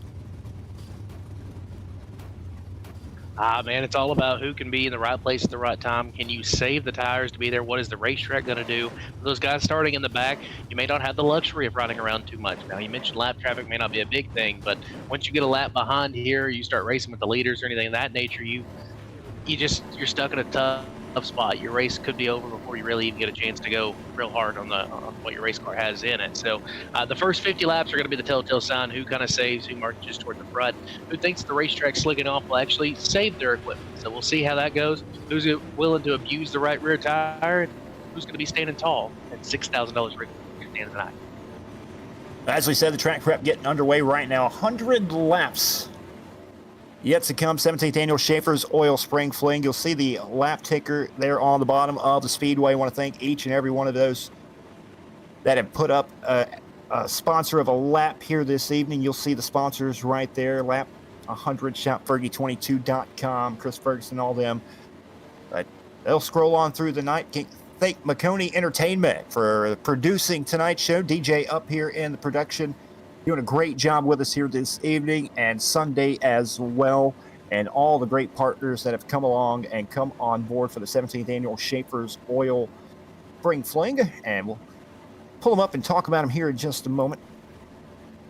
as the sponsors. Of course, Schaeffer's Oil, been a long-time great partner sponsor. Cruise Pentagon Racing, Cruise Pentagon Esports. Cody Williams Design, the official paint shop of the 17th Annual Schaeffer's Oil Spring Fling. Salina 52 Truck Stop, Majula C Speed Shop, Sweet Victory Apparel, Hunter Gaines Racing, Spring Madness, Lunatic Designs, Leo's Roofing Services, Cosmic Dougal Gaming, Nathan Waddell, and the Plum Wild Podcast, Premier Setup Shop, iRacing, Dirt Memes, just all of the great partners that have come on board for the 17th Annual Schaeffer's Oil Spring Fling. We could not do it without you. And Wes, the good news is, it's not very far until the next spring, so we won't have to wait too much further for the 18th Annual Schaeffer's Oil Spring Fling. Absolutely. And of course, you got to wonder when we're going to do Fall Frenzy. Maybe in the winter months, so we'll see how that all plays out. Still some great events coming up. Of course, you have the Gobbler still happening in the rest of this year. You got all the great leagues that they put on each and every year, the Birthday Bash. I mean, there's still a lot coming from VLR, but this is the crown jewel, $6,000 to the winner. And it's all about the bragging rights, too. That's what some of my teammates and I were talking about, is not only do you have $6,000 to kind of put in the bank account, you get to say you reign supreme over super late models all over iRacing, over everyone for the next year. All right, I'm going to bring up right now the founder and president of TeamVLR.com, started VLR in 2004. The man himself, Mr. Howard Weaver. Howard, welcome to the booth. You got a copy.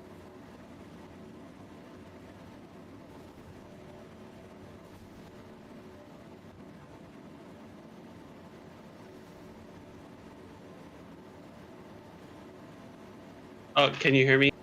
There we go, Howard Weaver. Howard, how you doing tonight, buddy? Pretty good. How are you?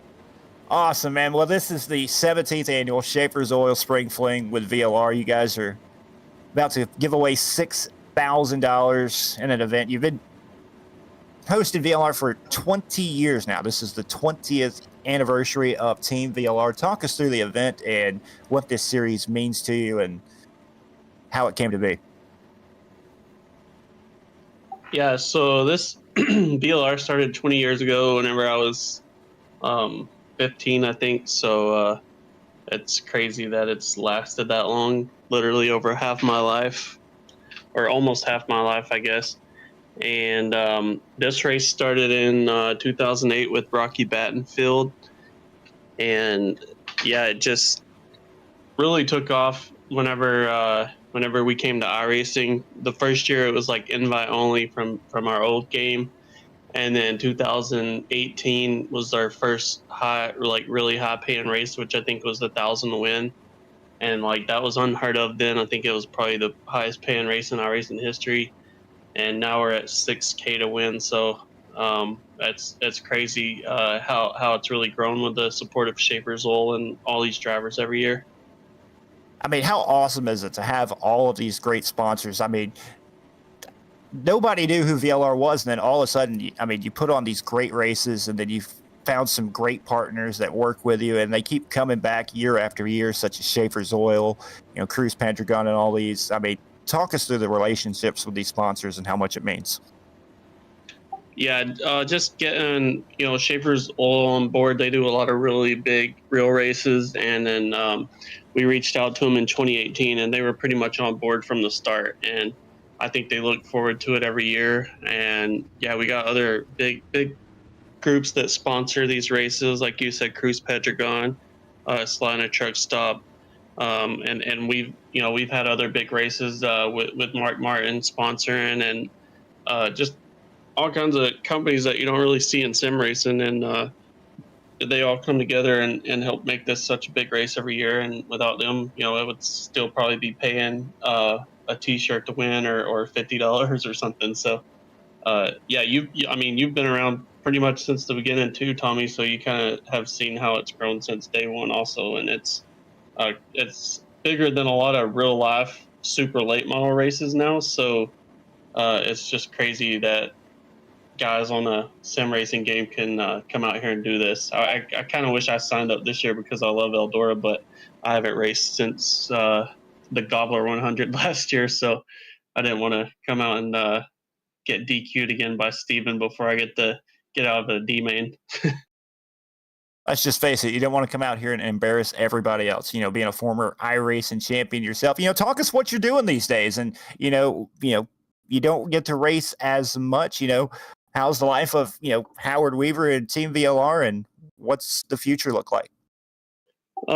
Pretty much I just go to work every day and generate AI pictures while I'm at work, and come home and generate more AI pictures. So that's pretty much taken over my life. But my life is pretty boring, but I still am enjoying, I guess, retirement. But maybe one day I'll get the itch to get back in iRacing, but I just don't have the time or patience, I guess, to really practice like some of these other guys. So I'd probably be lucky to make the C main this year. Wes, what you got for the founder and president of VLR? First off, big fan of the AI generated pictures. The work y'all do is fantastic, but amazing. Hats off to everything you've been able to do with VLR and then with this event. I love the behind the scenes kind of stuff. So you mentioned some of the names in it, of course, Steven doing that, Rocky across all these years. Kind of tell people what it takes to put on a race like this, because the Spring Fling doesn't just happen overnight. Yeah, I mean, sometimes it feels like it does, but it shouldn't. But it's pretty much like the day we take like a day break after this race, and then it feels like we're already planning the next year one. And then we'll get lazy for a few months, and then we start scrambling like the last couple of months to get everything going. If we stayed consistent for a year, who knows what might happen. But I feel like we end up, by the time it's said and done, we end up putting so many hours in just to make it happen. And we've always done it for no money or anything, just trying to make a big race for the community. So yeah, it takes a lot of effort and organization. But if you saw the behind the scenes admin chat, you would be like, how is this even happening? But in the end, it comes together like a well-oiled machine, I guess, and looks like we knew what we were doing all along. So let's talk about the actual race a little bit. What are you expecting from these 100 laps? Who's kind of your favorite, or what are you going to be looking for? Well, I feel like I've been out of it for so long that some of these guys that are in the A main, I don't even hardly recognize their name. But this track prep idea, nobody knew or practiced for this, I believe. So him rutting up the track and practice, that could take away the top side, which was definitely going to be dominant, I'd say. So I really don't know what to expect now. I mean, you got Evan and Blake on the front row, which is going to make it, those two are going to be the favorites automatically just by being on the front row. I kind of wish Hauser made it, because that would have been interesting. But I would say the winner's likely going to come from the front row. But I bet Colton Herbert and some of those guys, Jordan Casey and all them, they're going to try to make their best effort to make it really interesting up there. So we'll see who saves tires and who goes immediately, because that could really affect the outcome, especially if Blake or Evan get passed early and maybe get in an incident or something. So I don't know what's going to happen, but I think that's going to make it interesting, especially with this track prep. Who knows? Well, we're going to put you on the spot real fast, just because we have you here for a moment as the founder of VLR, such a big event here. You mentioned you think the winner's going to come from the front row, but it's now time to choose which of those two who's going to get it on, Blake Majulis or Evan C. Well, I said that, but I'm not going to pick either of them just because I want to see a new winner. So even though I said that, let me look down this list. Let's see. Colton Herbert won the birthday bash last year, I believe, and I think it was at Eldora, and that was kind of an upset. Although there was an incident there at the end with Hauser and Devin Morgan. So he's starting, I think, fourth. So that'll be interesting. But let's see. I will go with from 17th. I will go with Logan Rumsey with a big upset and slowly working his way up there. I like it, from 17th to a $6,000 payday. Thank you once again, Howard. No problem. Thank you, guys. Well, Howard, congratulations on putting on another great show, and go enjoy it, buddy. Thank you. Good luck. All right, ladies and gentlemen, that is the founder and president of Team VLR, Mr. Howard Weaver. And Wes, it looks like the track prep has come to a conclusion. We're going to get ready to roll over to our 100-lap main event. And now I'm going to put you on the spot here, Wes. 100 laps. Who you got for your winner? Well, he kind of stole mine. I was really thinking Logan Rumsey. He's really been impressive, of course, the past several big races with VLR. I don't think I'll go as deep in the field. I think I'm going to go to my good buddy Dylan Yeager back there in the 48 machine, the driver to New Jersey. He's going to be one to watch, and Dylan's a good dude. He's not afraid to get his elbows up a little bit, so we'll see if Dylan Yeager can get it done. All right, I'm going to go for the guy who said he's probably too slow to get it done here tonight, but he's going to start inside of row number 3. My choice to pick tonight, the Kool-Aid Man. It'll be Mr. Dylan Wilson in the 80 machine, the D1RT number 80, starting position number 5 here tonight. Dylan Wilson, going to be my pick. Well, Wes, looks like we're going to get ready to roll over here in just a moment. So you step away for just a moment and come back for 100 laps. You can get yourself a drink and come right back. Racing isn't easy, but experiencing it is. iRacing puts you in the driver's seat with the industry's leading sim racing game. Drive on laser scan replicas of the greatest racing circuits from around the world. Go head-to-head against other drivers chosen by skill-based matchmaking to ensure competitive racing at every level. Compete across all your favorite series. In officially licensed cars, engineered to deliver the most accurate driving experience possible.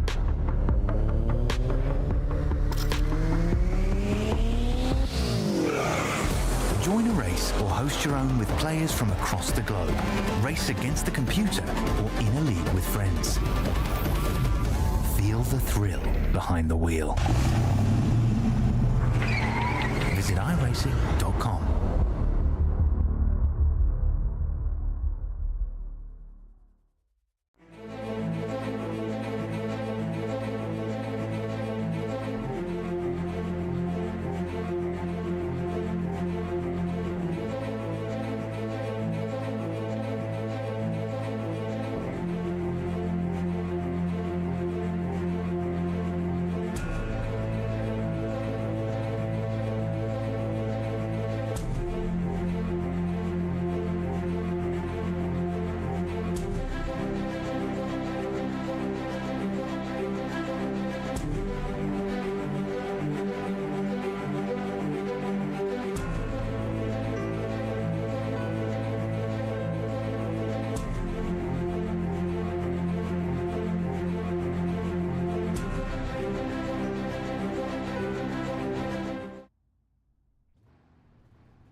All right, welcome back, ladies and gentlemen. It is now time for the 100-lap main event for the 17th annual Schaeffer's Oil Spring Fling. 25 of the best iRacing dirt drivers getting ready to grin up. This is how they will line up here tonight. Starting on the front row pole in car number 33, he'll come to us out of Chesney, South Carolina, the Jewel C Speech. Now, C High Performance number 33, that'll be Evan C. And to the outside of the row number 1 out of Asheville, New York. And the Majula C Speed Shop Design 75 127, it's Blake Majulis. We head now to row number 2, starting on the inside in the third spot. Joining us at a local row for the dynamic transportation team will be Logan Herbert and his house drive. We'll stay in Logan's row for the House of Speed, Herbert Graphics, Piper's Aviation. Number 6 is Colton Herbert. Dylan Wilson, the 80 machine out of Bakersfield, California. The D1RT number 80 will line up on the inside of row number 3. And to the outside in car number 16, it's Joey Lindgren. Inside row number 4, one of the surprises here. Great run on his prelim night. That's completed 33 feet of 100 and on the inside of row number 4. And his outside of Louisville, Kentucky, CFF. Job. Number 46 to Matt Helby. Row number 5 on the inside. And the 48 machine out of Hamilton, New Jersey, that'll be Dylan Yeager, the CFM Esports. And to the outside, the 42 out of New London, Wisconsin, it's Jordan Casey.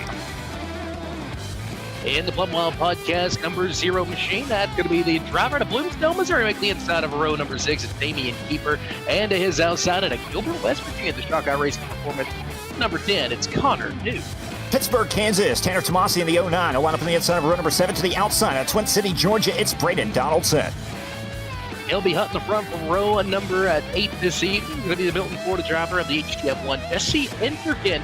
Starting on the inside and his outside, the 17 of Peru, New York, it's Caleb Enterkin. The green flag is already out. We're underway. We'll get the rest of the field here in just a moment, but it'll be Evan C. going to jump out to the race lead. He'll lead him down into turn number 3 and 4. Blake Majulis, Logan Herbert, Colton Herbert, Dylan Wilson rounding out the top 5 on lap number 1. Already a little 5-car breakaway. Of course, we saw this in the LCQ where the bottom was the dominant line. Little stack up there now. Going to be a 3-car breakaway as your 4th place driver, Colton Herbert, got on the binders a little bit. Now 4 cars duking it out for the 4th position. Evan C. out in front right now. Blake Majulis and the 6th machine of Herbert right there with him as well. Herbert will now pull alongside Majulis down the back straightaway. Challenging for position number 2. 3-car breakaway for the race lead. Now 3 wide for the race lead. Majulis will lead that lap. Blake Majulis took advantage of Herbert making a little contact with Evan C. C goes from 1st to 3rd down the back straightaway. Now Herbert looking for more. We're talking with some of these drivers wanting to stay back a little bit, just conserve tires. Herbert not doing that. He'll look for the lead down the front straightaway. 4 laps in the book. Logan Herbert on the bottom of the speedway. He'll try to dip down the inside, try to make the slider out the back straightaway. Side by side with Blake Majulis working on lap number 5. It'll be 5 complete, 95 to go here at Eldora. Gives that lap to Logan Herbert. Side by side, it's Herbert and Majulis out front. We've got company back there for the 3rd position as well. Colton Herbert, Evan C. now on a slide. He's back to 4th. He's got Joey Lindgren breathing down his neck. They're nearly 3 wide as now Herbert going to separate himself from Majulis. Show the way with 6 laps in the books. C may be a little surprising right now with running back there position number 5, or maybe by design, taking his time and letting these drivers duke it out, but nonetheless, right now it's all Logan Herbert and Blake Majulis out in front. Herbert has now stretched his lead away from Blake Majulis, and they're just about 3 wide right behind him. Joey Lindgren, one of the surprises from the prelim nights in the number 1 machine. He's looking for the 4th spot. Give a little shot in the shorts there to the 313 of Hunter Ridge. Nothing happening just yet. They still continue to duke it out. It's a 2-car breakaway out front, 5 on back for positions 3 through 7. Going back through the middle of the field right now, Braden Donaldson, starting position number 14, has worked his way up to position number 9 right now, challenging the 48 machine, the Jaeger bomb. Dylan Yeager right there directly in front of him. So Braden Donaldson on the move early, and that 24 machine looking really good. Lots of storylines. Of course, we talk about the racetrack going to be changing throughout. They run it up the top side, so keep that in mind. The top may not be as dominant as we've seen it throughout the years here at Eldora Speedway on iRacing. Also, tire game. That is something added in the last couple of spring flings from iRacing. Don't use up your stuff too early. You got to have something to lean on in the final few laps of this one. Gotta wonder if it's by design right now. Blake Majulis has fell back to a 2nd and a half behind Logan Herbert. Colton Herbert sitting position number 3 right now. Hunter Ridge from 7th to 4th has worked his way into the top 5 in that 313 machine, and directly behind him, Joey Lindgren into the top 5 of their first caution. Gonna wave on the speedway. Cruz Petragon Esports caution flag in this feature event. I believe Brandon Freeberg may have been involved. We'll see who else made their way into the pit area as he was kind of gapped on back from the rest of the field back there in the 24th position. Jordan Casey, Dylan Wilson, maybe the ones to watch. Yeah, Dylan Wilson sitting back there in position number 24 right now, scored on the speedway. So 80 machine started in the top 5. My pick to win here tonight. Hope I didn't jinx it. No, not off to a good start for Casey. You see the contact there on the replay with Brandon Freeberg to get to the right rear, and Casey went around. Not sure if Wilson got any contact out of that. He took evasive action, but Brandon Freeberg going to get the EOL, so he will head to the back of the pack. For those just joining us on iRacing, if you don't know what EOL stands for, the end of line, which means he brought out the caution. You're going to have to start at the back of the pack. Yeah, there really no judgment calls. You cause the caution or you're part of the caution. So if you make contact, you're going to the back in the Team VLR, and you get the end-of-line penalty. Stephen Calavoda doing a great job on the admitting. You talk to some drivers, and they'll tell you a different story of Stephen Calavoda and not doing a great job, but he does a great job, keeps it very fair, and one of the best to admit. And he's been with VLR a very long time, doing a great job up there once again. Probably a little stressed out tonight as well. Yeah, I assume tomorrow nobody's going to hear from Steven for a little while. He's going to take a little hiatus away from everything. He's going to need a little bit of a break. But, he does a great job with all these races. And nobody's perfect. Obviously, we've had drivers that have expressed their frustrations. But, it's part of it. It's racing. Not every call at the actual racetrack is going to go your way. And, most of the time, it usually comes back for you later on. There you see the Cruise Pendragon Esports caution light flashing up there. Appreciate Cruise Pendragon coming on board once again. And right there at the bottom of your screen, you see all the lap sponsors that have been sponsored here this evening going across. Thank each and every one of those. But nonetheless, double back up, 13 complete, 87 to go in the 100 laps. Schaeffer's Oil Spring Fling coming back to green. Logan Herbert back on the gas, going to pull ahead, and he'll try to bring Colton with him. Will it be a Herbert 1 and 2 now? Logan Herbert has set a very torrid pace out front in the early stages of this one. Still a long way to go, though. Pretty well everybody single file through the first 6 or so. Evan C's been on a little bit of a slide. Does he turn up the wick here a little bit, or does he just wait it on out a little bit? Brandon Donaldson, he's been one to watch. He made his way to the top 10 all the way back there from 14th. Colton Zimmer on the move from 18th to 11th as Logan Herbert continues to show the way. Couple of other drivers on the move in the middle of the field. Brady Thompson started 22nd up to 15th, so he's moved up a few positions as well. Just a couple of drivers moving. Colton Zimmer 18th to 11th. As I mentioned, Brandon Donaldson still sitting in the top 10 after starting 14th as they kind of run single file right now. Hunter Rich in the 33, challenged by Matthew Selby right there behind him in the 48 car for a top 5. Herbert continues to stretch out his advantage. At last time by, it was 0.6 of a second over Majulis. Got to think that's going to stretch to nearly a second this time by. Majulis still has a couple car length gap as well back to Colton Herbert. 0.8 of a second now between first and second.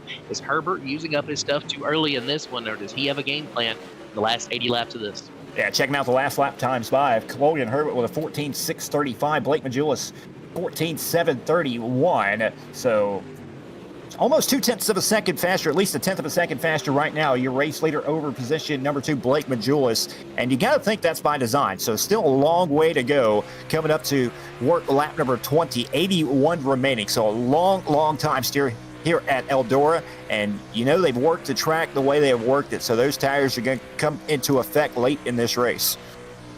Evan C's got a little bit of company on back through the pack as he has the 1 of Joey Lindgren along with the 10 of Connor New. Breathing down his neck. He's bringing Braden Donaldson with him from 14th to 9th. Everybody else pretty well minding their P's and Q's in the early stages of this. We're really going to see a ramp up in the last 50 laps or so. Evan C's go back to the bottom in turn 3 and 4. He's going to lose 2 spots. He's going to let Donaldson and New by. Evan C just barely in the top 10 now. Yeah, he's back to position number 9 after starting on the pole. So the 33, a little off the pace here in the main event. Not sure if the track prep threw him off or it's just by design right now. We still have a long way to go to find out. But still all Logan Herbert out in front right now, and he's catching the tail end of some lap traffic. Yeah, Herbert has set an insane pace out front. Everybody else staying a good ways back. Blake Majulis over 2 seconds behind your leader as Herbert's now got to work around lap traffic. I believe that's going to be Jordan Casey, the first car to go a lap down in front of him. It's Wilson and Freeberg. Those 3 drivers are part of your first caution on the night. Coming around to complete lap number 24, 76 laps remaining in this one. So still 3/4 of the race left to go, and Herbert looking to put a car a lap down. Good race right here for 3rd, 4th, 5th, and 6th as well. Joey Lindgren right behind Matthew Selby for the top 5. He'll take the outside of the racetrack. He'll take over the top 5 spot now, so put Joey Lindgren and the one machine into the top 5. Selby back to 6th, and now Lindgren looking for more. He'll dip down the bottom of the speedway, trying to slide in front of Hunter Rich, and he'll think twice of it. That was one of those names, as we mentioned, one of the surprises from Sunday night. You always get a couple of young hot shoes that really start to make their name in the iRacing world, and Joey Lindgren has absolutely been that. He's made his way up to the top 5 now after sliding back early in the race. Colton Herbert still stalking Blake Majulis for the 2nd position as your leader continues to show the way by 4 seconds. Big slider back through the pack by Lindgren over Hunter Rich, but he falls back into line, and that opens the door for Selby. Yeah, Logan Herbert right now 4 seconds ahead of 2nd place driver Blake Majulis, who's just still hasn't made his way to lap traffic. Herbert has put a couple of cars between him and 2nd. And it's Colton Herbert 3rd. Actually, Joey Lindgren going to take over position number 3rd, and Colton Herbert back to 4th. Hunter Rich into the top 5. And looking at your field right now, Logan Herbert shows the way, continues to show his advantage as well. 4.4 seconds last time by, putting lap cars between him and Majulis as the Cruise Pendragon Esports caution flag waves. The lead would have been out to 5 seconds there. Mercy me.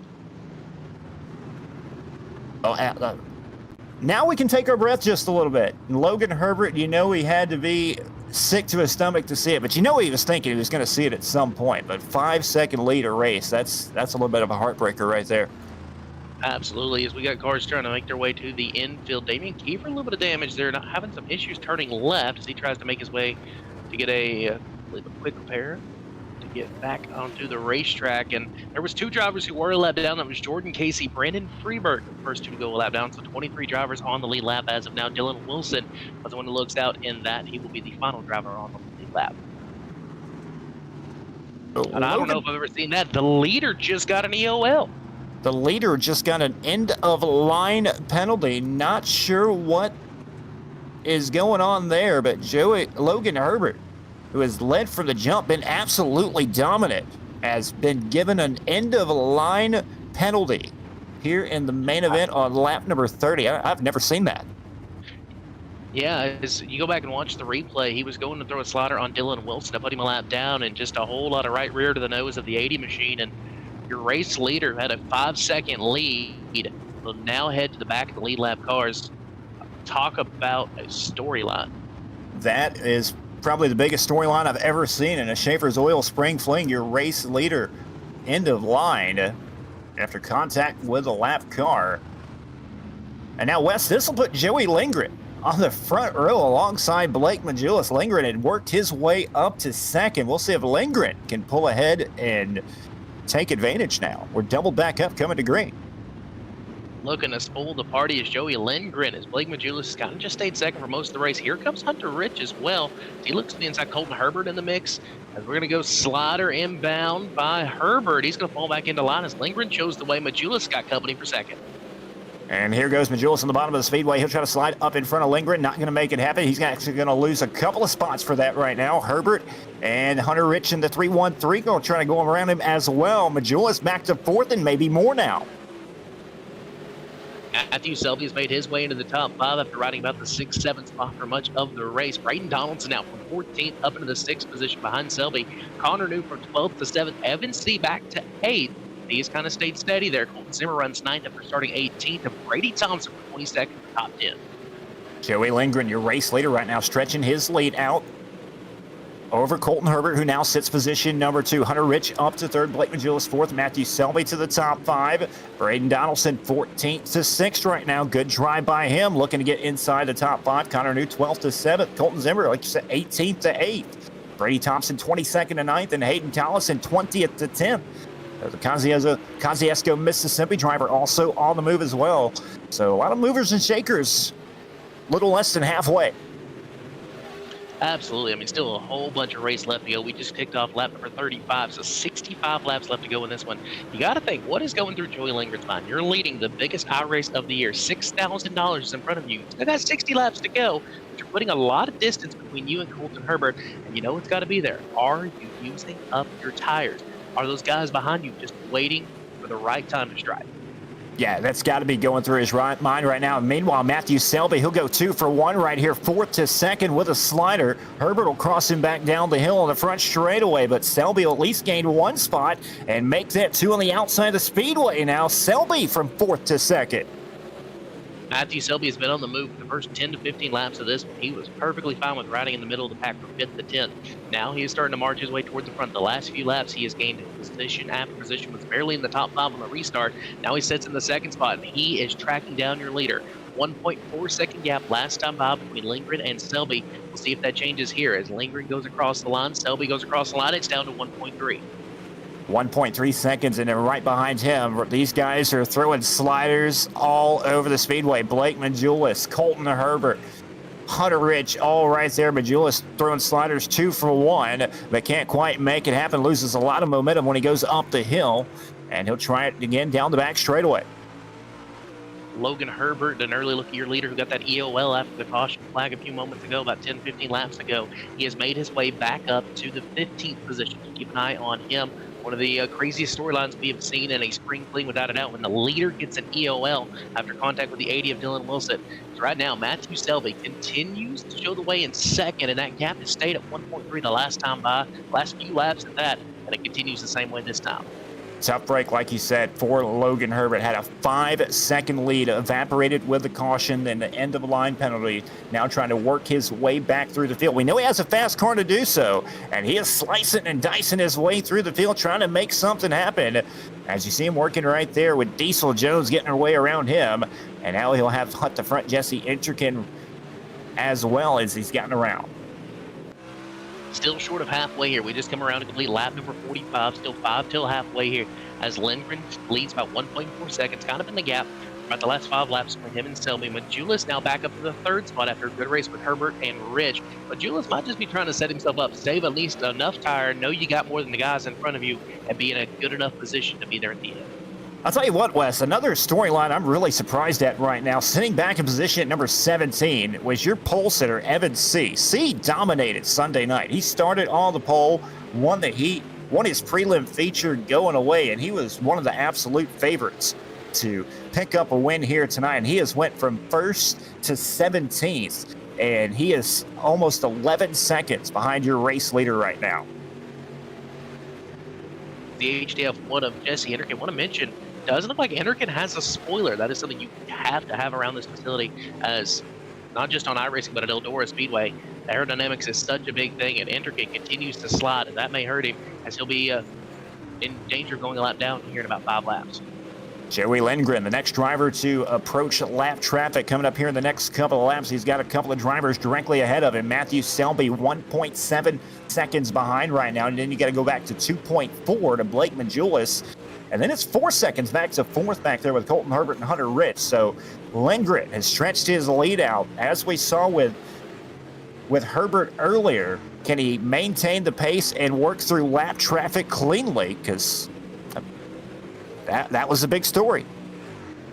Absolutely. Of course, we saw Herbert trying to make the aggressive move to get by the 80 of Dylan Wilson, even though he had a 4-second lead, and it ended up costing him. He went back in the pack. He has now made his way up to the 12th spot. 15 laps ago, now up to 12. The next 3 drivers up in front of your leader of Joey Lindgren are the 3 drivers who are currently a lap down. Brandon Freeberg, Dylan Wilson, Jordan Casey. But in front of them, you got Jesse Innergan, who was on the slide after losing that spoiler, Caleb Durgan, and Lucas Ruark, who are back there in 22nd, or 23rd, 22nd, and 23rd. Blake Majulis is hunting down the 48 machine of Matthew Selby now. Majulis back right behind your second-place driver, putting the pressure down the back straightaway. Majulis, is it time to kick it to another gear? We're just over halfway home. 50, it'll be 53 down. 47 remaining here in the 100-lap main event. The 17th annual Schaeffer's Oil Spring Fling, and it's just about go time. You got to be thinking, is it time? Is it time? And laps are ticking away. Absolutely. As Lindgren had to change up his line a little bit to get by the HDF1 of Jesse Innergan. That's going to cost him, as Selby able to close the gap by 0.3 of a second last time by. He knows he's got to stand on as well, because here comes Blake Majulis right there with him, the 2-time Spring Fling winner back in 2021 and 2020, as Majulis stops the 48 into turns 1 and 2. Majulis going to take a little bit of a different line, slide up the speedway, leave a line for Selby, as Lindgren has a lap car between him and the battle for second. Working on lap number 56 right now. Give you a rundown of the top 10. It's Joey Lindgren out in front. Started 6th. Has worked his way up to 1st. Matthew Selby, 8th to 2nd. Blake Majulis, Colton Herbert, Hunter Rich to top 5. It'll be Connor New, 12th to 6th right now. Braden Donaldson, 14th to 7th. Brady Thompson, great drive, 22nd to 8th. Logan Herbert and Hayden Tollison rounding out the top 10. Working lap number 58. We continue to roll down the back straightaway. Lindgren has got cleared the lap car, but so has Selby, so has Majulis. 1.3 seconds that last time by. We'll see if Lindgren's able to gain some of that advantage he had. He was out to 1.7 at one point. This time by at the line, it's 1.2. So the battle for second between Selby and Majulis, they're starting to close in on your leader, and he's still at least a couple laps away from Freeberg. I'll tell you what, right now, Blake Majulis running 15.65 around the speedway. Last time by for Lindgren, 15.8. So this time now, 15.7 for Majulis, 15.89 for Lindgren. So are those tires going away? And are we starting to see Majulis and Selby reeling back in? Selby nearly had a dangerous bobble there in turns 3 and 4, got up into the fence. That allowed Majulis to close into a couple more car lengths on the 48 machine down the back straightaway. Matthew Selby holds on to second. Blake Majulis is coming. They're down to within a second of Joey Lindgren. Majulis takes a peek to the inside for the second spot. Nothing happening just yet. The lead continues to sit at 1 second. 61 in the books. I tell you what, I'm very impressed with Logan Herbert right now. Jumped out to a 5-second lead, sent all the way to the back tail end of the field, and now challenging for position number 7. Logan Herbert in this 6 machine. Still got a long way to go here at the Eldora Speedway. Is driving with everything he has right now. He is 2 spots out of the top 5, trying to run these leaders back down. And Logan Herbert, of course, for the EOL from leading. I mean, you got to think, what is he using up trying to get back through the field to race back with these leaders? He's got a lot of ground to make up. Between Selby and Lindgren, it's 1.2 seconds, 0.3 of a second back to Majulis, and it's 5.2 seconds back to Colton Harper back there in 4th. So that's 3.5 second difference between 3rd to 4th, and that's the battle that Herbert is in. They're all right there within about a second of each other. Lap traffic is really about to come into play as Lindgren dealing with heavy lap cars in front of him. I tell you what, looking at the lap times right now, Joey Lindgren, 15.83. 15.85, 15.83 for the top 3. Logan Herbert back there in 7th, running 15.89. So he's keeping pace right with your leaders, trying to work back through the field. So he does have time to catch him. As I say that, he taps the wall. Yeah, don't put the announcer's jinx on him as Brendan Freeberg and Jordan Casey continue to race for position back there. I believe that's Caleb Durgan right there for them. Durgan, the last car on the lead lap. Jesse Ginnigan was the driver in the 22nd spot after losing his spoiler. Now, you're Lindgren here. You start to push the issue with these lap cars. You know Selby is closing on you. He knocked off another 10th of a second last time by 1 second. Now it's down to 0.8 of a second with 67 in the books. 33 laps remaining, but here comes Selby. Business is picking up because it's not just Selby, it's Blake Majulis as well. We're about to have a 3-car dance for the race lead here very, very soon. Your leader, 15.9. 15.920 last time by, 15.98 for Majulis. So they're all right there together, still within striking distance. But you got to think this lap of traffic is going to affect the leader's head. After seeing what happened with the leader earlier, you got to think, how do I get this by cleanly? Lindgren just about had that same problem as he had to get on the binders, but the caution flag will wave. That lead will disappear, but lap cars will as well. The Cruise Petragon Esports caution flag out. So this will be it just went from 100 lap main event west to 70 down. We'll have exactly a 30 lap shootout for $6,000 to win. And man, if you're Joey Lindgren right now, as you work your way through the lead, you can only think what's going through his mind right now. Oh, absolutely. I mean, it's a double-edged sword as well, because you know the stress of having to deal with the lap cars. He had thought about the slider on the lap car there in front of him, and then he ended up backing out of it, trying to get by Jordan Casey. That cost him a couple tenths of a second, and you know he's got to get by him, got to put some cars between him and the battle for second. But I don't know. Matthew Selby, Blake Majulis, 2 of the best behind you, and this also gives new life, as we mentioned, to Logan Herbert and the rest of the field of drivers who have made their way from back to back. How about Hayden Tollison from 20th to 10th, Brady Thompson from 22nd to 9th? Herbert will restart here in 8th. And we, of course, we talked to those drivers. The outside is the place you want to be on a restart. Yeah, all of them have agreed the outside is, where they'd like to be. And Logan going to restart there himself. Another driver working his way through the field just outside the top 10. Aiden Bierlein from 21st to 11th, trying to sneak his way into a top 5. He'll be able to restack the inside of row number 6 on this restart. Looks like we're going to pace him around one more time. It'll be Joey Lindgren on the outside. Matthew Selby. That'll be your front row next time by. Looks like we're going to go green. So just 30 laps remain of our original 100-lap distance. You got to think about multiple different things. How much has the racetrack changed? We see how much slicker it has gotten around the speedway. Are those ruts starting to come into play as well around the top? They've extended the caution by one more lap, so we'll go green next time by. As you also got to think about how much have you used up your stuff. Was Lindgren banking on a long green flag run to let his tires kind of settle out into where he could just hold an advantage? If you get it burned up to a certain level and the guys behind you, they start racing and they burn up to the same level and you're running the same lap speeds, it doesn't matter. It's all about track position at that point. So what happens here on the restart? Can Lindgren get going? And what happens in the turn 1? Because restarts at Eldora are always insane. Yeah, this is going to be really, really good right here. They did delay the restart, so we paced around one more time, but the lights are out on the pace truck, and as I say that, we're going to pace them around one more time again. So not going to go green this time either. Looks like the admins want to make sure everyone is where they need to be or what is going on and penalties are issued correctly.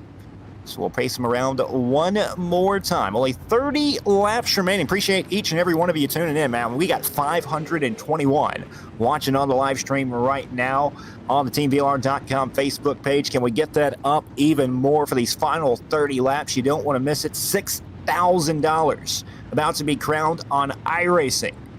Pretty insane, but pretty awesome at the same time. Appreciate each and every one of you tuning in. Let us know where you're watching from, who you're rooting for here in this main event. Now, Wes, I do believe it is time to go racing. Caution light will extinguish as the pace car makes its way into the infield. It's going to be Joey Lindgren with control of the field. Selby flanked to his outside. That gives new life to Majulis and Herbert in row number 2. Good start for Lindgren. Logan Herbert jumping to the outside on the restart. We're 3 wide for the second position in turns 1 and 2. Yeah, Logan went way, way high on that restart. Not sure if that's going to cost him or not, but he found himself in a Hornet's Nest, going to lose a couple of positions. Went from 8th to 10th on that start. But we'll keep an eye out on it. But nonetheless, Joey Lindgren off to a great restart once again, trying to pull away. And now Majulis has found his way around Matthew Selby, and Colton Herbert now putting the pressure on for third. Selby on a little bit of a slide. We saw an aggressive move there by Colton Herbert to try to get to the second spot. End up to no avail as he pulls back to third. Now we got a 3-car battle for the third position. Here comes Connor New on the bottom of the speedway, and now the gap's starting to build. Have a second between Lindgren and Majulis. And Majulis let him get away with 26 laps remaining this time by.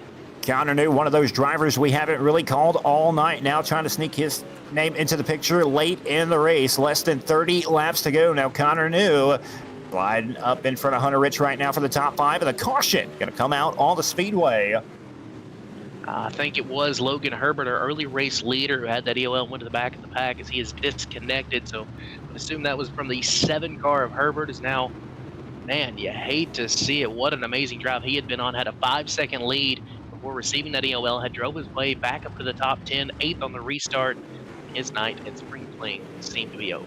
I'll tell you what, Wes, if there was a hard luck award here tonight, not sure if there is one or not, but that would be my most definite winner right there. Tough break for that driver for a 5-second lead. Evaporated with the EOL after contact with the lap car, bringing out the caution. So tough break for Logan Herbert. Looks like he just kind of got up into the wall there, and that's the thing about Eldora. The top side, you live and die by it, as we talked about with Cody Nevin, and in that case, Logan Herbert. He sees his Spring Fling and his chance of $6,000 go up in smoke. It'll be 74 down, 26 remaining. Joey Lindgren, now Blake Majulis. So now restart on the outside. Majulis showing a little bit of speed right there before that caution came out, able to find his way back around Matthew Selby. And former multi-time winner of the Spring Fling coming back to green. Can Majulis get the job done once again, or can Lindgren pull the upset? Here comes Herbert on the restart. He was very aggressive last time. He's going to slide up right into Majulis. Oh, no. Herbert into the fence. Majulis may have some nose damage as well. He's going to get a little shot in the shorts there from Selby. And now, new driver making their way into the second position. It's Hunter Rich, right place, right time, as we work down the front straightaway with 25 laps remaining. Oh, this just got really, really wild in a hurry. They're about 4 and 5 wide back through the field. Blake Majulis is now falling back to position number 8 and 9. So your top 2 favorites, the Majulis C Speed Shop drivers right now, sitting position number 8 for Majulis, C back there in 12th. That was your front row starters here tonight. And right now they are not in contention for the race, but it's all Joey Lindgren out in front right now, trying to stretch his lead once again. Coming around to complete lap number 77. Still a long way to go. It's a short feature here as Hunter Rich runs 0.6 of a second back in second. Colton Herbert. We got a Herbert in the top 3. This time it's Colton. He runs in the 3rd spot. Matthew Selby in 4th. And how about Hayden Tollison from 20th to 5th? Braden Donaldson in 6th from 14th. Brady Thompson from 22nd to 7th. Dylan Yeager, my pick, back up into the 8th spot. Majulis now going to get by Aiden Berlin and take over the 8th spot away from him. Aiden back to 9th from 21st, and Yeager runs in the top 10. Yeah, Hayden Tollison, the Casillas Esco, Mississippi driver, CFM Esports driver, 20th to 5th right now, putting the pressure on. He'll actually lose a spot because Braden Donaldson has now found his way into the top 5 in that 24 machine. Donaldson has had a solid Spring Fling to this point. We'll try to run down your top 4 now.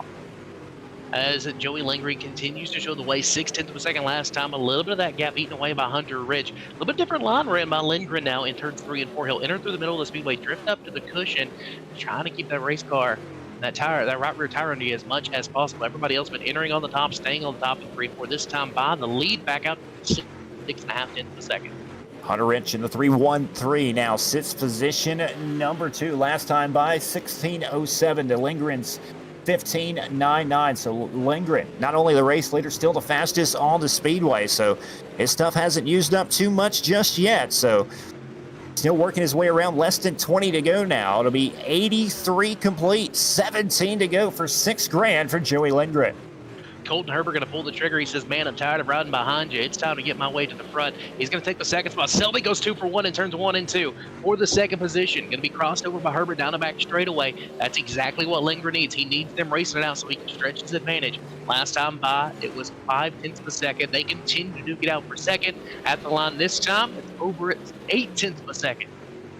Herbert and Selby still side by side duking it out. It'll be Herbert clearing Selby down the back straightaway. He will now have his sights set on your race leader. Can Colton Herbert run down Joey Lindgren? 15 to go here in the 17th annual Schaeffer's Oil Spring Fling. Will we see any drama at the end? We usually do. Absolutely, as we come around to complete lap number 86, 14 laps to go in this one. What a dandy of a race it has been. Connor knew he's going to disconnect. He sees his spring fling come to an end. Last time by, down to 6 tenths of a second between Lindgren and Herbert. Lindgren's going to run a little bit of a slider line again in turns 1 and 2. Is it costing him as we come close in on 10 to go in the 17th annual Schaeffer's Oil Spring Fling?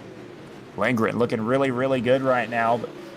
But Herbert, 16:05 to Lindgren, 16:27, so 2 tenths faster. Herbert is coming in a hurry right now.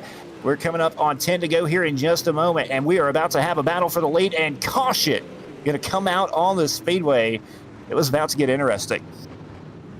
We need a little James Essex PSG there. Please stay green. We're about to have us a battle for the lead, but instead, a Cruise Petragon Esports caution flag will wave right here on lap 88. So 11 laps now. We were at 30 on the last restart. 11 laps to decide $6,000. 11 lap shootout with 18 drivers, or 17 drivers now. As last year's winner, Evan C., off the racetrack as well. So not going to have a repeat winner with Evan C.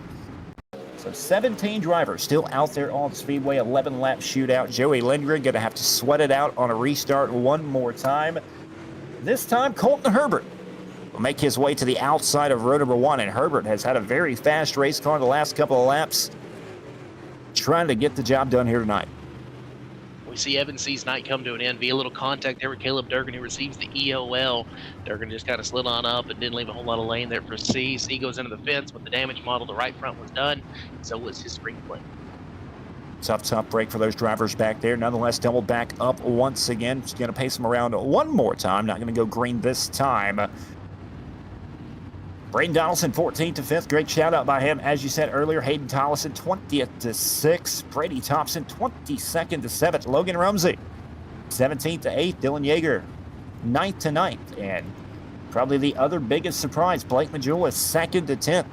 Had a terrible restart his last time on the most recent restarts. Started on the outside of row 1 and fell all the way back to 10th now. So he's got his work cut out for him in the last 12 laps. Double back up, coming back to green. Joey Lindgren and trying to get the job done for $6,000. 11 laps remaining in the 17th annual Spring Fling. Good restart there for Selby. Look to the inside of Lindgren into turns 1 and 2. Selby going to push the issue a little bit. These restarts at Eldora can change everything. Selby leaves him a lane, though. He's now going to lose the second spot to Herbert. Down the back straightaway, Lindgren with the edge as they duke it out. Herbert now going to throw a slider on the 48 of Selby. Add the 24 machine of Donaldson into the mix. Oh, it's getting dicey back there for the 2nd through 10. Selby not done just yet. He'll throw another slider on Herbert at a turn number 2 down the back straightaway. Herbert will cross him back over as well. There's 3, 4 wide right behind him. 4th, 5th, 6th, 7th, and 8th as well. Logan Rumsey trying to throw his hat in the picture as well as Hayden Tollison and the 48 machine of Dylan Yeager. They're all together, but they're all chasing Joey Lindgren out in front and stretched it out 6 tenths of a second once again as they're side by side right behind him. Herbert and Selby continue to wage war for the 2nd spot. Behind them, Donaldson and Tollison complete your top 5. That time by at the line, 7.5 tenths of a second for Lindgren over Herbert. Have they finally used up their stuff as Lindgren in the perfect spot for his first ever Spring Fling and $6,000. 92 laps complete. Braden Donaldson 14th to 4th now. He has a shot in that 24, make that 14th to 3rd, working his way through the field. Now they've kind of settled down into single file. Does Colton Herbert have anything left in the tank to run down your race leader, Joey Lindgren, with 7 laps to go? It's almost a second advantage, 9/10 of a second between Lindgren and Herbert. Down the back straightaway, Donaldson third, Tollison fourth, Selby now back to the 5th spot. Logan Rumsey, Dylan Yeager, the big movers after that last restart. Rumsey up to 6, Yeager to 7, Hunter Rich to 8, Brady Thompson 9th, but Julius complete your top 10 right now. This time by the line, still 8.5 tenths of a second still. Just a little bit of that gap eaten away by Herbert. Does he have enough time to catch Joey Lindgren? Coming to 5 to go this time by. 16.211 for Herbert, 16.280 for Lindgren. So cutting down a little bit of time, but not enough. If he's going to run down your race leader, you're going to have to pick it up just a little bit better than that. And that right there, that'll help him even better. Caution, going to come out onto the speedway with 5 laps to go. Are you kidding me? Looks like Cody Nevin, who was your LCQ winner, who drove his way up to the top 15 there for much of the race. It will bring out your caution flag. The Cruise Petrogron Esports yellow flag out on the speedway. And now we go from 30 to 11 to now a 4-lap dash for $6,000. Absolutely insane. But going to come down to re-rack him, re-stack him one more time. Braden Donaldson. He's had a solid night thus far. His first time he's kind of really snuck inside the top 5, and now sitting there in position number 3 with Hayden Tollison. That'll be your second row. We'll get ready to double them back up and go back green here in just a moment as the admins will get the field sorted out, make sure everyone is where they need to be with the penalties.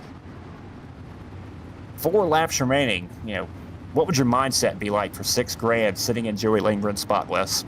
Oh, I don't know. I mean, you'd be shaking in your boots. You'd be doing everything you can. The steering wheel would be sweaty in your hands shaking as much as possible. I mean, I don't know if you could even grip it. Your right foot would probably be almost sliding off the throttle. I mean, this is what it comes down to for $6,000.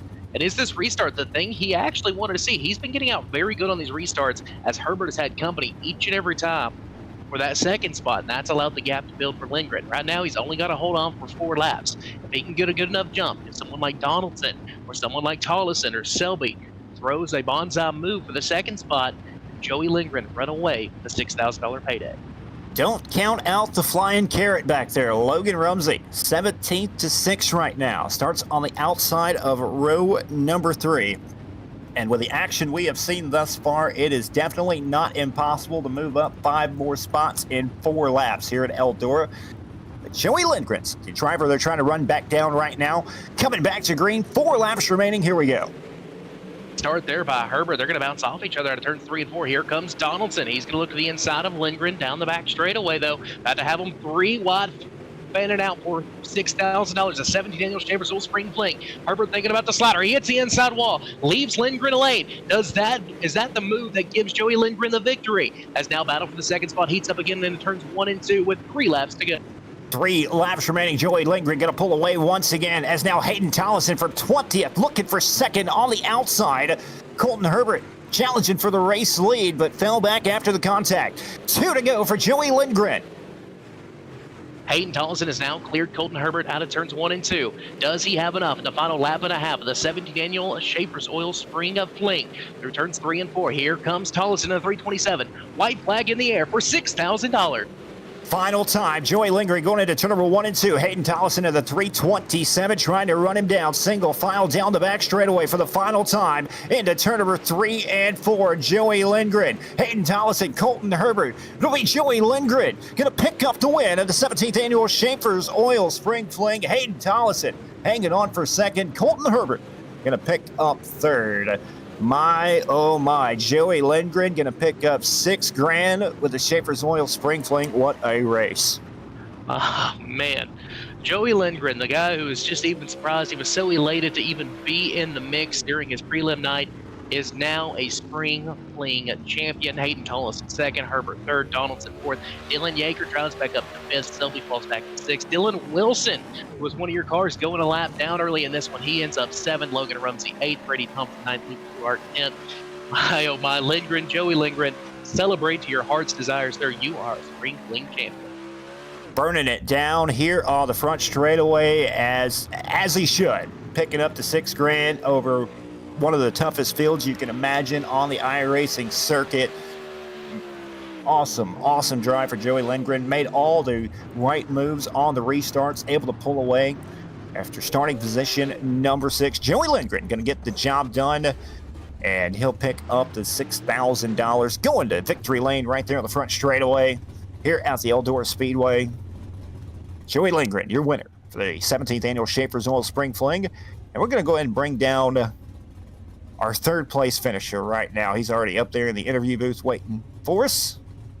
Colton Herbert going to take home third place here tonight. Colton, man, what an adventure that 100 laps was right there. You had a shot right there at the end. Talk us through your race, man. Yeah, we fired off all right. We got to a decent spot early, but we kind of rode there. We knew we were trying to get that extra couple percent there at the end, but congrats to Joey. That was a heck of a win.